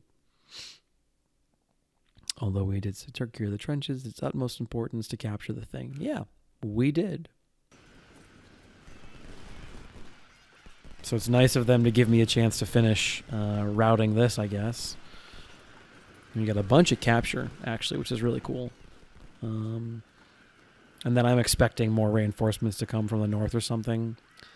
Because we've got 57 minutes before the mission ends, so I'm expecting another wave of like reinforcement or something. So more things route. It's always a good time. More things surrender. Yeah. A lot of this stuff surrenders, actually. It's great. And then I begin organizing my troops for what I expect to be the ultimate or the inevitable counterattack. And plot twist, there is one. It's not really a surprise, right? It's like, look, I have 54 minutes and there's nothing on the map. So if nothing else was coming, the game would tell me the mission's over and I win. Or this sub portion of the mission's over and I fulfilled the criteria. But because the timer is still ticking down, there's probably more things coming. So at this point, it's really easy to defend this position because they have to cross the river to get to me. So we forward deploy ourselves in a position that we can prevent them from doing that. I move the parrots into a better covered portion of terrain, so they're in a cornfield. It's not ideal, but it gets the job done. I think I move the howitzer unit up as well. And look, we are late. Late to what? I don't know. I'm presuming that the code's written, or the comments are written such that, like, they presume I haven't taken the fort yet, maybe. So it's a light division, too. It's not very big. It's at 4 brigades, something like that. I take out Gordon himself in an early volley from 35th. I get the rest of the guys online. I send units to cover all 3 of the crossings that I can see. But obviously the lion's share of them go in the middle here, where I expect the lion's share of their assets to be moving, and ultimately that is the case.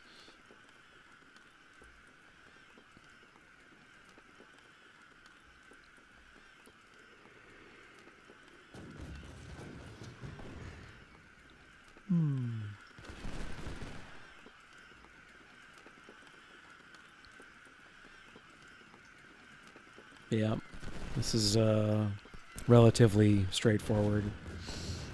Catch them in the river. You played games, Mill. You know what to do here. Catch them in the river and kill them. You know, that's it. And also detach skirmishers, so you got a better line of sight. That's something else that the rebalance mod does. Rebalance mod actually disables the detached skirmisher command. You know what? I was wrong. This is actually a bigger attack than I thought. There's 8 brigades, so it's a big division, or it's a division plus.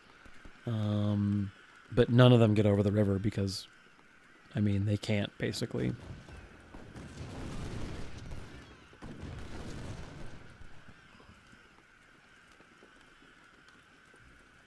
Ta-da!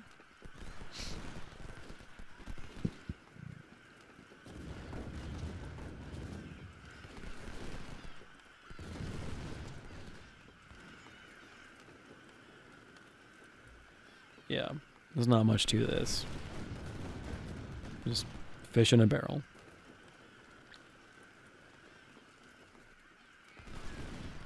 I'm going to send 1 unit over there to watch the other crossing on the off chance they use it. Plot twist, they don't. Boom. We go to camp. I take a look at the butcher's bill. It is bad. It's bad. Yeah. We got mauled, dude. We got our butts handed to us. Now, we gave way more than we got in terms of giving us good. But I go through and I start putting in officers. I'm just kind of like not that worried about it. A couple of units picked up perks, which is always a good time. And then I'm refilling units somewhat here. Cognizant of the fact that I've got some limited cash here. I do something stupid here in a second. This is really dumb. I don't know what I'm thinking. It's just stupid. I don't know what the hell I thought. Yep, like that. I just blow a lot of cash filling up a 24-pounder unit with guns from the store.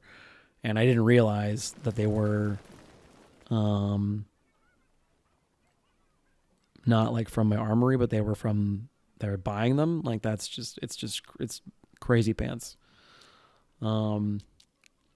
So yeah, I go through and I replace the officers, and now that the money's tight, I'm like, fuck. So I pull all the cash out of the 4 core supply wagon. If units picked up a perk, I go ahead and give them something for their perk, and then make sure that everyone has an officer, and then start trying to refill stuff. I realize I don't have any Richmonds, which makes sense because the U.S. doesn't manufacture the Richmond, obviously. I make the units as big as I can make them, with the understanding that I can't make them all that big. Because I either A, don't have the kind of gun that those units are supposed to have, and you can't change the gun today. So what they marched here with is what they're going to have, which makes sense, by the way. That's logical. I get it. Pick up a perk. Notice the vacant spot because 8th Dragoon did not make it. That's a me thing. That's my fault. Fill some of these units back up high as I can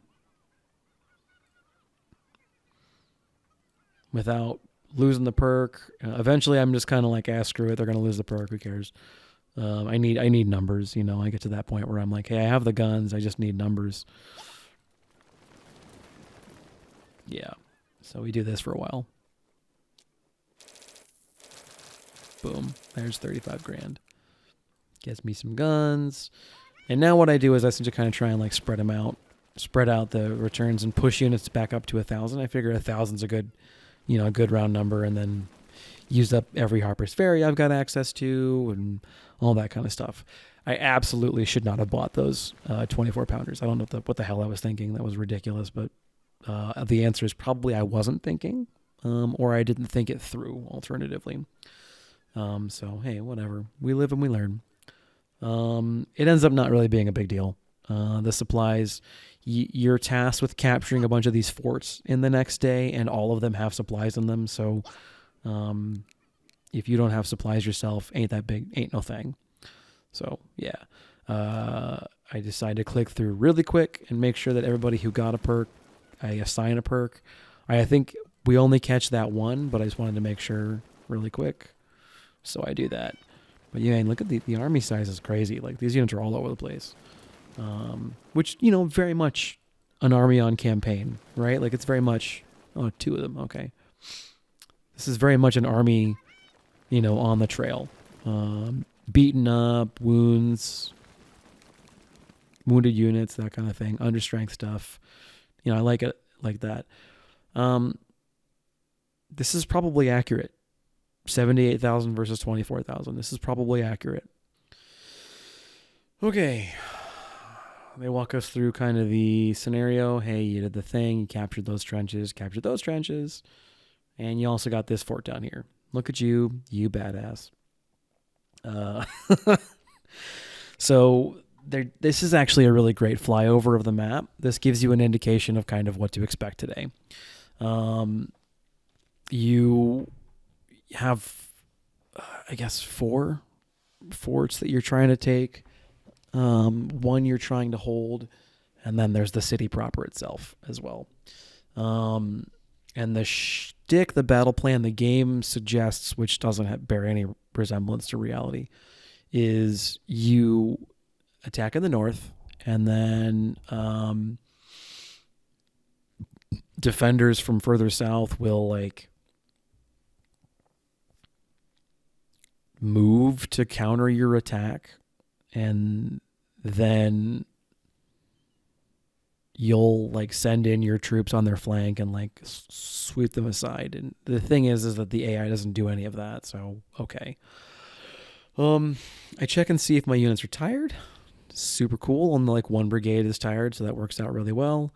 Again, I keep divisions together because up until now it's mostly worked out. Like, the only time I started losing officers really was when things got real hairy in that block of woods. And guess what?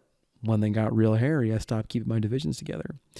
I have a thesis or a theory that it doesn't really actually, like, the game isn't actually doing anything. It's just that we're more careful when we're thinking about keeping our divisions together. And careful play is probably safer play, especially when it comes to how you lose division commanders and whatnot. Anyhow, that's a complete thesis. So I'm moving my troops up here. I'm going to post up in this copse of woods and then start moving on that fortress. It ends up being surprisingly easy to take. We shell them, and then they, like this unit on the top here, Williams, it looks like pops out, and I just sweep in and take that one position on the walls that Williams is currently in, and that's it basically. So there's like this whole plan about being methodical, and then it just ends up going to shit. I'm like, okay, well, let's just do that instead. Yeah, so that's the thing. Yeah, here's where I start trying to get methodical about it. I figure, I'll put skirmishers in front, they'll shoot artillery at the skirmishers, and I can shell them out. That's the plan. Because I see I've got an hour and 44 minutes to do this, but I'm already starting to lose officers. What the hell? So instead, I just charge this guy's trenches, kick them out of there. It gets messy, but it's mostly okay because the units are so small.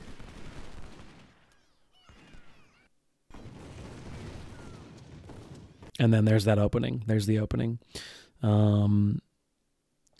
So someone gets shot out of the cannons. I've got no idea how. Like, one 10-pound ordnance unit should not, be enough to do that. But I send the skirmisher swarm forward. I send First Corps, 1st Division forward in an aggressive push to take the fort. And, this is your opening. Take it, essentially. Additional, at the same time, I've got 3rd Corps or 3rd Division charging these 2 units in their trenches to kick them out of this splotch of woods, essentially. And this is more or less how it goes, too. So it works out pretty well as far as that part's concerned.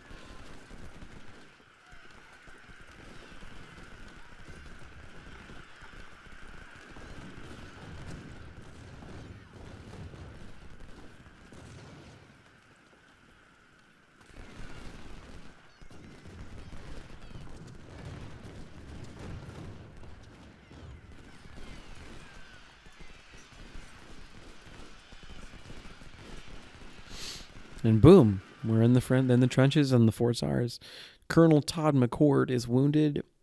I have this suspicion, and maybe it's the same name being reused, but my goodness, Todd McCord has spent the majority of the war wounded. Because this poor guy, I recruited him as a light colonel. He's ended up getting promoted, but he keeps on getting wounded, so he doesn't get any experience. It's very very frustrating for the poor guy. And yeah, boom, now the fortress is ours. I rest up for a bit. I send the cav here to take care of Anderson. And they're going to keep moving into these trenches, I realize. So my next objective in the hour and 20 minutes I have left is to find a way to make having those trenches too expensive for the AI. And to also take all the artillery off the table as soon as possible. Or all the Confederate artillery off the table as soon as possible.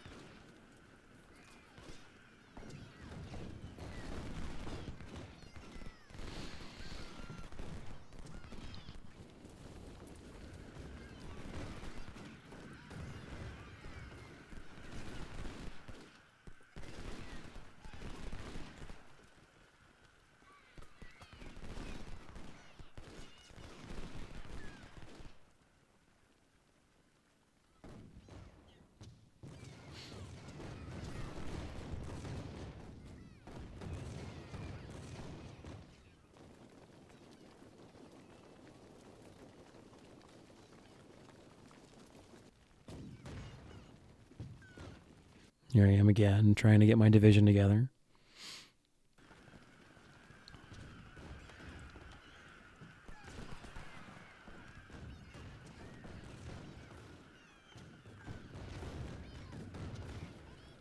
Yeah, in terms of what's on the field anymore, this is what you can expect for the rest of the battle. in terms of density. It's like I said, if yesterday was an exciting, difficult, challenging, sometimes frustrating battle, today is the exact opposite. Today is basically a face roll.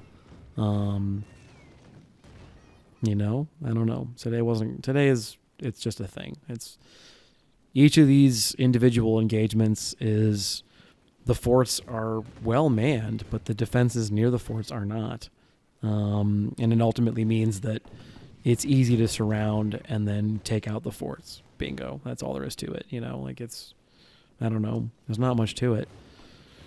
You know, I don't know. Like I'm having this weird thought. Like it's going to be interesting because one of the things I really like about the way that you build your army is you get to a degree attached to the army. Not like, oh, I'm going to miss you, 7th Cavalry, but, you know, like I've enjoyed the progression of watching them get better and thinking about, oh, okay, this is no longer a majority no or 1-star army. This is now a majority 2-star army. Like that's a great feeling to think about. Like you've taken this from an army that had an average efficiency or an average most stats of 10 to an army that now has an average and most of those stats in the mid 40s, and several units have, you know, stats in the low to mid 90s. You know, it's a really cool feeling. You've got several homegrown 3-star units as well as obviously the Iron Brigade. You know, and it's just kind of like, yeah, that progression. This is an army that you built, you the player, you care about it. And that's a significant part of why I name units. It's a significant part of why I put guard signifiers on certain brigades so that when I want to remember, like, what was notable about an individual unit. Oh, you know, Parker's Crossroads. That unit that's named the Parker's Guards. What are you doing, kitty? My cat's being dumb. What's up, man? What do you want? Okay, figure it out. Parker, that brigade, like, took huge losses holding the back door open so that the two segments of my army didn't get cut off from each other, and I was able to ultimately connect the two pieces, form a unified front, and take the field. That's entirely because that one unit held the back door open. Same thing with the Gaines Rock Brigade. They tried flanking left again and again and again, and there was this one unit that was the linchpin of the defensive portion. They were my 22nd main, basically. They were the extreme left of the Union position, and the Confederates tried pushing, and the Gaines Rock Brigade said, no, we you know, this is it. You will not pass. It's, you know, like that's cool to me. And, you know, I don't see a lot of folks do that when they're doing these videos. A lot of folks just kind of like, here's the guns they've got, you know, or this is their Aetius does something cool where it's like 4-1-1 inf, and then, you know, like, okay, it's 4th Corps, 1st Division, 1st Brigade, and it's the infantry of that unit. And so it's a very good way. I think it's better than what I've got at a glance for picking out, like, oh, this unit needs to be in this position or that position. And so he's got a good way of kind of keeping an eye on, like, where a unit should be on the battlefield. And so for that purpose, I think, like, the unit signifier that Aetius uses is very cool. Anyway, so yeah, like, that's what I'm looking for is the story. And then there's my ceremonial unit, the 34th Ohio, because that's what my great, I don't know how many greats granddad served in. So it probably wouldn't be obviously a brigade. 34th Ohio was a regiment, but whatever. I don't know. You remember these units. That's the thing I get out of it. That's what I think is cool. I remember first Cav. I don't know where they are. They're probably not in this. I don't think they're in I-Corps anymore. But first Cav, that was the unit that plugged that hole at distress call. Them and the Cav that the game gives you for that mission, as well as I think the 2 detached skirmishers that the game gives you. First Cav just stood there and they were like, no, you can't cross this river. And that battle goes from being doable but hard, right? Like, I'm not going to try and pretend like it's a super impossible fight or anything, but it goes from being doable but hard to very manageable if you get first Cav to hold that door closed. And he did, right? So they did. And first Cav is my, I think, first homegrown 3-star unit that wasn't artillery. Artillery is a little bit different because they take so few casualties that 3 stars in the artillery is kind of like, yeah, okay, fine, good for you. But for everybody else, it's kind of a big deal. Another unit, by the way, Terrell, down on the bottom of the screen for the Blues. It's on the map, but he's out of the yellow line, so I can't actually give him orders. It's kind of weird. Anywho, so we're moving on to the middle fort, and I don't know, man. Second verse, same as the first. We're going to surround it. We're going to charge it. When I see an opening, one of the fort occupancy positions that becomes open, I'll take it. Like I said, there's not really a whole lot of resistance, so I've got way the fuck too many troops on the ground right now. For the kind of resistance the Confederates put up, I don't have. It's just. I don't know, man. It's not like fun. So at this point in time, it goes from being like a difficult but interesting challenge to just this slog I have to make it through. But with the way that the fortifications work and the guns and everything else, like if you're careless, what should cost you 200 men will cost you 700, or that kind of thing. So I can't just like eyeball this stuff and then go alt tab in Netflix or whatever until it's done recording. I have to sit here and have to pay attention. This is a long fucking recording session. I don't know. This thing was I think 3-4 hours. No, that doesn't sound right. Like I played a lot of it in slow motion, and I've cut out in between every one of these segments of the battle. I get up, I go make a drink, I get a pop or a coffee or something, go to the bathroom. I took a phone call somewhere in the middle here. Like I'm pausing and editing it and that kind of thing. And then I'm playing it back obviously in 2x speed. But I mean, shit, this is going to be a 2 hours plus movie or video for this battle. When I've been recording audio for a little over an hour and 50 some odd minutes, like, Jesus, and if I'm playing most of this at half speed or 3/4 speed or whatever it is that single arrow is supposed to mean, how the hell long was I playing this for? But I mean, like, this is the last battle in the campaign. It's supposed to be kind of long. It's all good. So we get to this point. The Confederate Army's been thrashed so heavily that there's not really a lot of like resistance left for it to put up. There's a couple of batteries, a couple of brigades, whatever.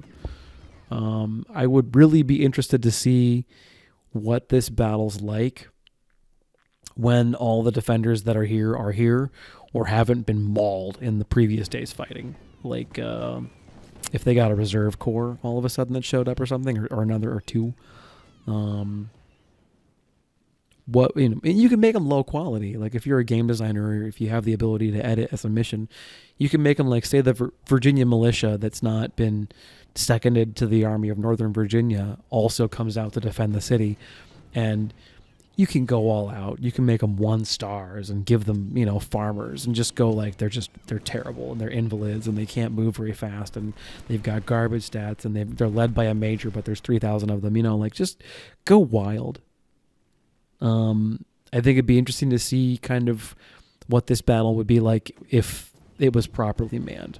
Is the day 2 stuff could be very cool, but every time I've played this, the Confederate Army is like a paper tiger, and the defenses are basically just like a declawed kitten who's drunk, trying to fight me off. Like, Mew, go away. It's not. I don't know. There's just not much to it. We take these forts pretty easily. That's, I guess, what I'm getting at. So I'm waiting for 3 Corps to get in position because I want cannons. I don't know how much I actually needed 3 Corps for this fight. So, I've watched all of Something Compass's Let's Play, and I had 3 combat commands the entire campaign, mostly, and he had 2. And he only spun up his 3rd Corps for this battle alone, I think, or maybe a couple of side battles, And, yeah, I get it. Like, we didn't really need our 3rd Corps that much. At the same time, I don't know. When we had them, we could rely on them. So, maybe they were good. Not really sure, but yeah, there's not a lot of Confederate army left.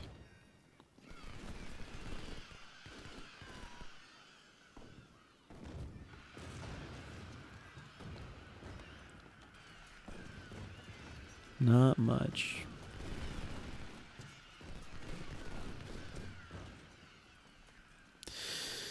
So I kind of realized that. I realized that one of these segments of the fort isn't even occupied. And so I'm kind of like, okay, well, what am I dicking around waiting for all the reinforcements when I can just go? If a whole portion of this fort doesn't even have anybody in it, let's just go. And so that's what I do. We shell the cannons. We try and shock some of the infantry. I'm going to run part of 3rd Corps in and take that spot in their trench works or their breastworks because it's good cover. It's good melee resistance too, which is always a good time. And once you can get in one of those things, and then it becomes pretty easy to try and open up the second one. And then, like I said, fort's pretty easy to take.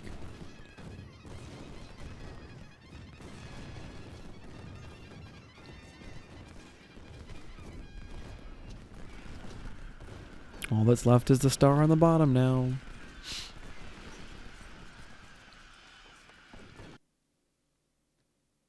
Which is also pretty easy.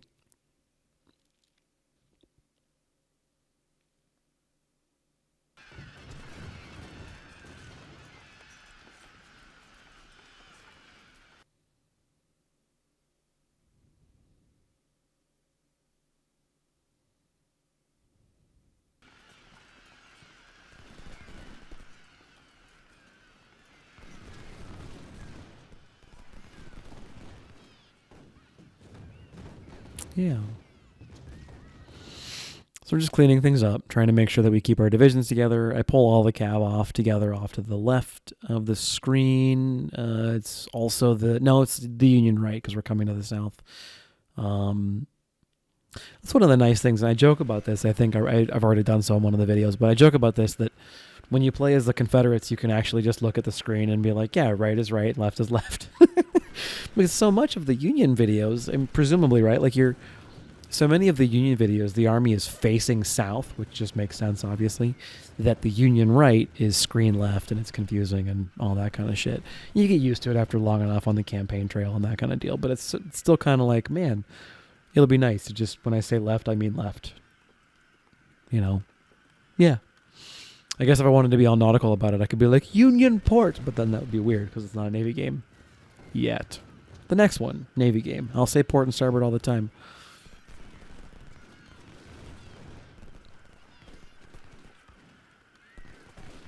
Yeah, this fort's pretty well defended. There's, I don't know, a little over 3,000 guys in it. 1 battery of guns, maybe 2. In general, we try and surround it from all sides, but ultimately just trading blows, standing in the open and shooting at them is a losing proposition. And I realize that. And once again, charging seemed to work. So for this particular fort, the defense of it, I'm kind of like, have you ever seen Starship Troopers when they're in that one camp in the desert and the bugs all come out of nowhere and there's a big desperate last ditch defense and whatnot? This is kind of like that. This is kind of like where when I give the charge order, it's basically like that, where they're on the walls just pointing vaguely in the direction of the Union, and they're going to hit somebody because there's so many bluebacks you can't miss, basically. Yeah, it's coming up. Once again, I time it so that as many things as possible all hit the same time. And here we go. This is pretty fun.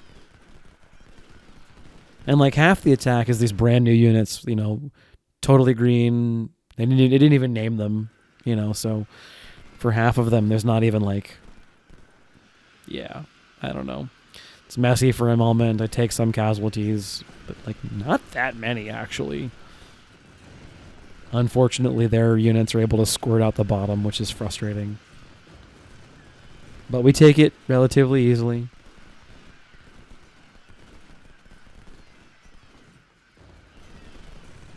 And in the process of falling back, just huge swaths of Confederate troops, you know, fall.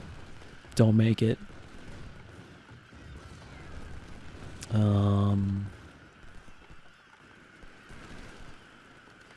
Yeah.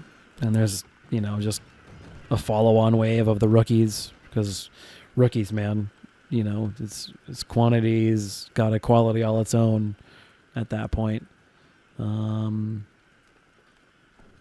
Charge them in there. We're going to wipe, I think, all of this out. Pretty sure. Because we've got 33 in-game minutes left, and I don't think we're going to need that much to take the rest of this out.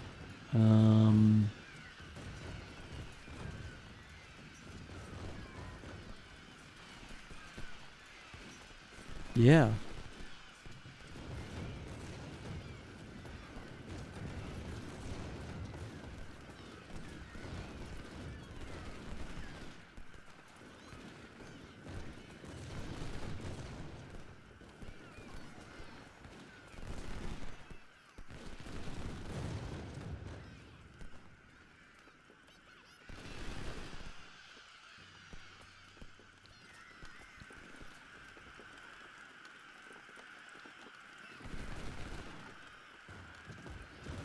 Ta-da! Got them all. All right. So then come to the attack on the south. This is actually pretty fun, but again, there's not a lot of Confederate anything on the map. So we organize our divisions. What I'm envisioning as the plan here is a division or a corps column by divisions. So all of Division 1 or all of 1st Division will cross, and then all of 2nd Division will cross, and all of 3rd Division, so forth and so on. With elements of 4th providing scouting and flank guard, or vanguard and rear guard. And that's because they're cavalry and they're skirmishers and blah, blah, blah, blah, blah. But we're all going to cross basically at one point. Instead of a wide attack, we're going to go for a deep attack. And then continue to hammer the defenders from like one side. Yeah. Like this. Basically like this. And again, each of these forts is well, actually, that's not true. So I will discover eventually the top fort has 2 artillery and 2 infantry in it, which is all I can fit. So it's you know, it's good. There's nothing in the middle, and that's fine. There's no troops in any of the fortifications around it, which is frustrating. The lower fort, there's just cannons in there. There's no infantry, just cannons. That's wild. So yeah.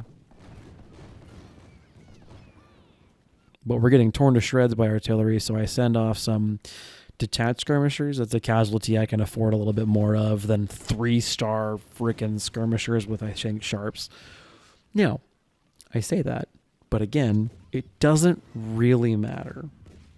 I mean, it's bragging rights at this point to see kind of like, you know, how few casualties I take. Plot twist, it's a big number. And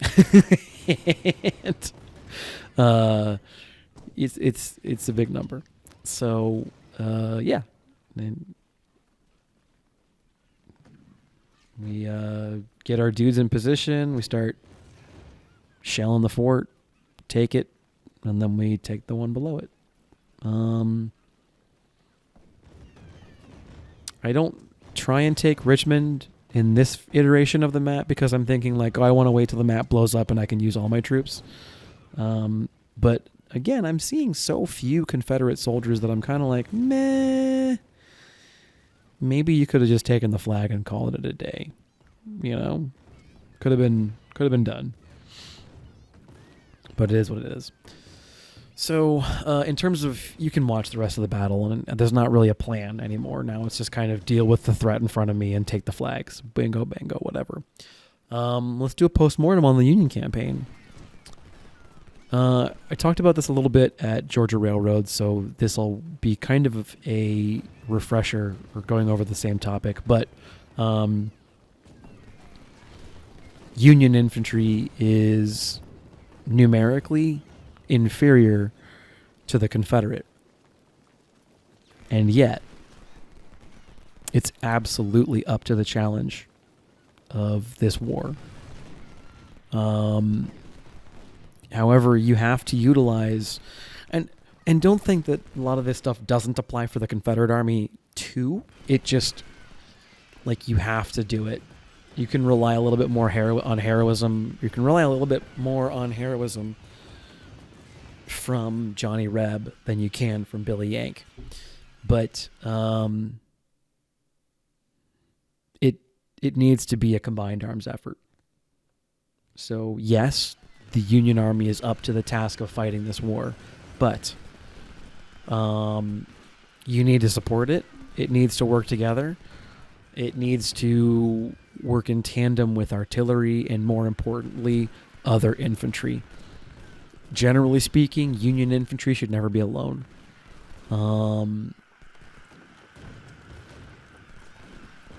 2-3 brigades working together, you know. Historically, I think it was a truism that you needed 2 Union brigades to engage one Confederate one. And that was a mobility and an engagement from multiple sides kind of thing, and a logistics and a coordination thing. But, I mean, you know, like you do it here too. Strength absolutely comes in the economic phase.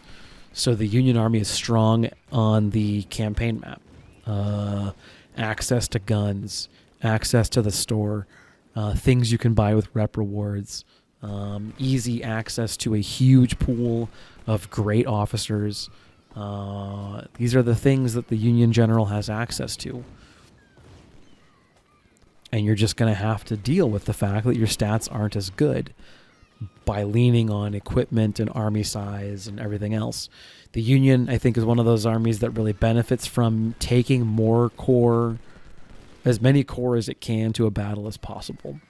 For that reason is because take a look at my Chancellorsville. My Chancellorsville, I thought, went really well. And it was one of those battles where I was able to utilize more crappier units, like units that were inferior to their Confederate counterparts, but more of them in an overlapping kind of way, to the point that the Confederates were unable, like, I just outmaneuvered them at every possible turn and destroyed in its entirety the Confederate Army at Chancellorsville. You know, the kind of losses that would be war-endingly bad if they were historical. And that's the strength of the Union Army. That's what makes it, like, I think, unbeatable in this game, is the units themselves on a 1-to-1 basis might not be great, but when an army like the Union one starts moving, it becomes this concert of destruction, this orchestra of devastation that is unmatched. And if you're the kind of player who likes large formations, maneuvering like that, working them together, ensuring that you've created a combined arms force that is synergistically greater than the sum of its parts and needs to be in order to be successful, I think the Union campaign is the one for you. It's been a long time since I've played the Confederate campaign, and I'm not going to pretend like a lot of the truisms of the Union campaign don't also apply to the Confederate campaign. The only difference is the Confederates, they have great stats, but they have poor access to officers and poor access to weapons. So you need to rely on those stats to cover down for the fact that you're using guns that are one generation behind whatever the Union has, because you're basically reliant on salvaging them from the Union to equip your dudes. Same with the artillery. So you're going to be advancing without cover. You're going to be, you're going to be advancing without artillery cover a lot of the time, or you're going to be advancing with inferior artillery cover. So you're going to be outgunned, outranged, shot by the Union. So you need to rely on shock. You need to rely on, maneuver. These things that, like, we look back on the Army now in the era and we're like, oh yeah, they were famous for the rebel yell and famous for esprit de corps and famous for this and famous for that and blah, blah, blah, blah, blah. Okay, sure. Yeah. Lean into that shit. Be aggressive. Be aggressive. You need to be. All that kind of stuff.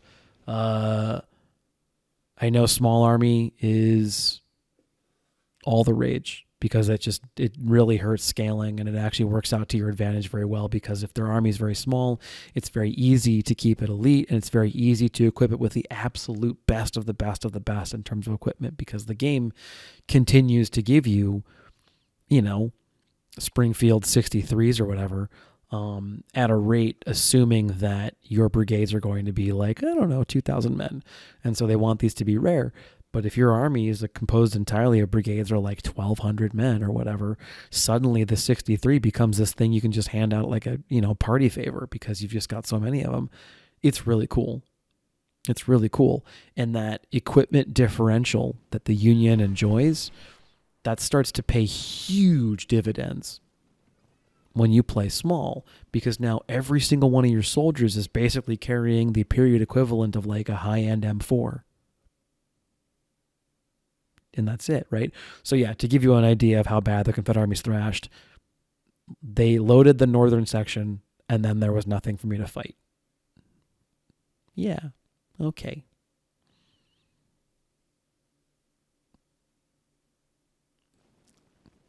So I'm pretty sure now I just take Richmond because I'm ready to be done, I think is what happens.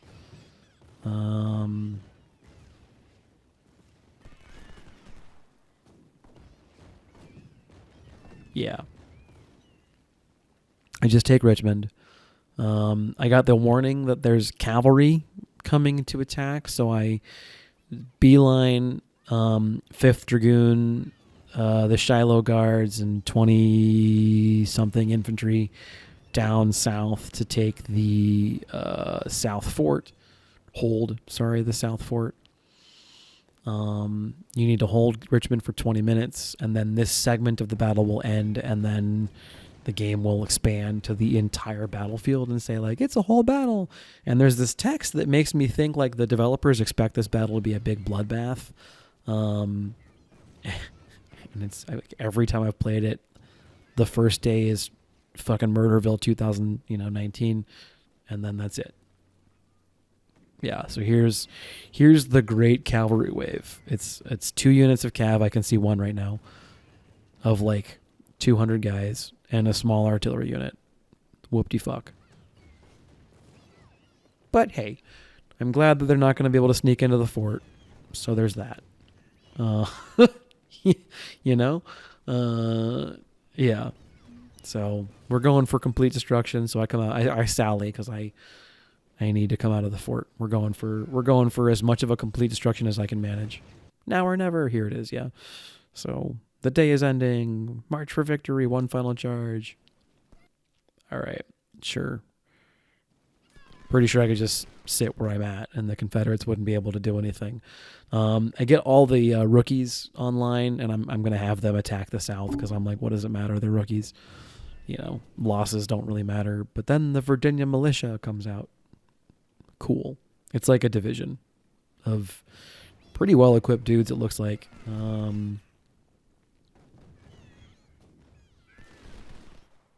So they give battle. One thing I noticed is that we're in a city, and yet none of us have cover.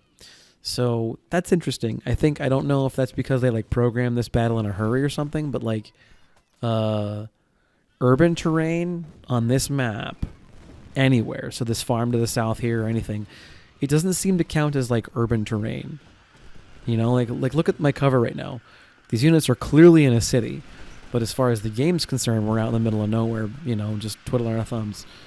I think it's really interesting that got like overlooked.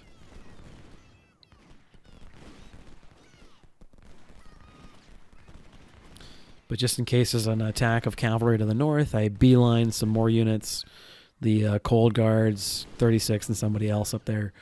The cavalry threat to the north never materializes, or if it does, it thinks better of it. And these guys decide to go, be farmers when the war is over, which is fine. Let them go to their thing. Run the artillery unit down, run that other cav unit down, and the bottom right of the map is clear once again. I have these guys all swarm charge because they're all just, again, completely green, fresh rookies. I don't really care what happens to them. Somehow in there, these guys break, probably from artillery fire, but I think it's funny that I'm charging one unit and somebody else like sympathy breaks or something. Like they're like, okay. You're going to charge us next. We get it. So we'll break now and cut the middleman out. It's fine. Yeah. All right.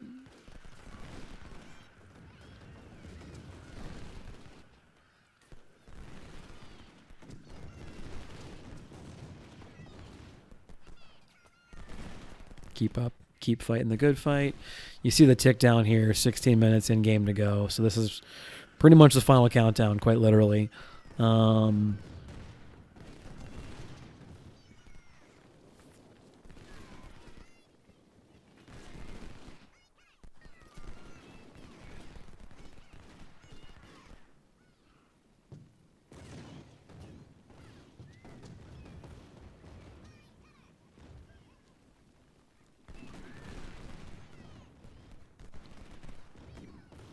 But this is pretty much all she wrote, guys. So we're going to go to the postmortem screen, take a look at how the Union did, or Fiasco's version of the Union Army did here. And before we do that, I want to start kind of wrapping things up. This is not a whole lot of time in terms of the video log left. So you guys have seen my mixed army strategy. So we're not going for raw size. We're going for efficient, cheap size, going for like economic growth, basically. You've seen small army in a couple other guys' videos, and you've seen big army, I think, as well. So I think now, hopefully, we've kind of scratched every version that I can think of, short of some of the more mimicky ones, like where it's like all artillery or only cavalry, or, like the dumb builds like that you see. So they brought 76, they brought like 80,000, I brought 74,000 or whatever, 12,000 casualties before medicine, and I replaced some losses, so it's more like probably 15. And they had whatever they had. It doesn't really matter. I have grown immeasurably as a player, as a direct result of this series, and as a direct result of the phenomenal supportive commentary from especially Something Compass and Panda Crowd. And of course, Grant picks up his 3rd star now. Mother effer. We get some Richmonds, we get some 10-pound parrots, a lot of them. We get 3-inch ordnances, and we get some howitzers. So they were using good guns. So I want to just again thank the community generally, because it's not just those two. Like those two have been the ones that have been like there from the get-go, but it's been a lot of people who have been commenting on my videos or on Reddit. So thanks everybody for keeping me motivated, for being interested, for asking excellent, wonderful questions, and for just everything you do to keep things exciting about this.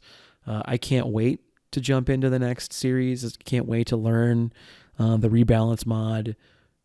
Basically, as like we'll learn it together. Like as I'm recording, so I also become president. Total losses just over 200,000. Total kills and captures like 850,000. So, not amazing in terms of that kind of a threshold, but interesting. We did pretty well, especially on look at the artillery. Like it's a factor of 10. Cavalry is not much different. Infantry does seem like it's markedly larger, doesn't it? So, like we definitely gave worse than we got. Anyway, once again, thank you so much for the support.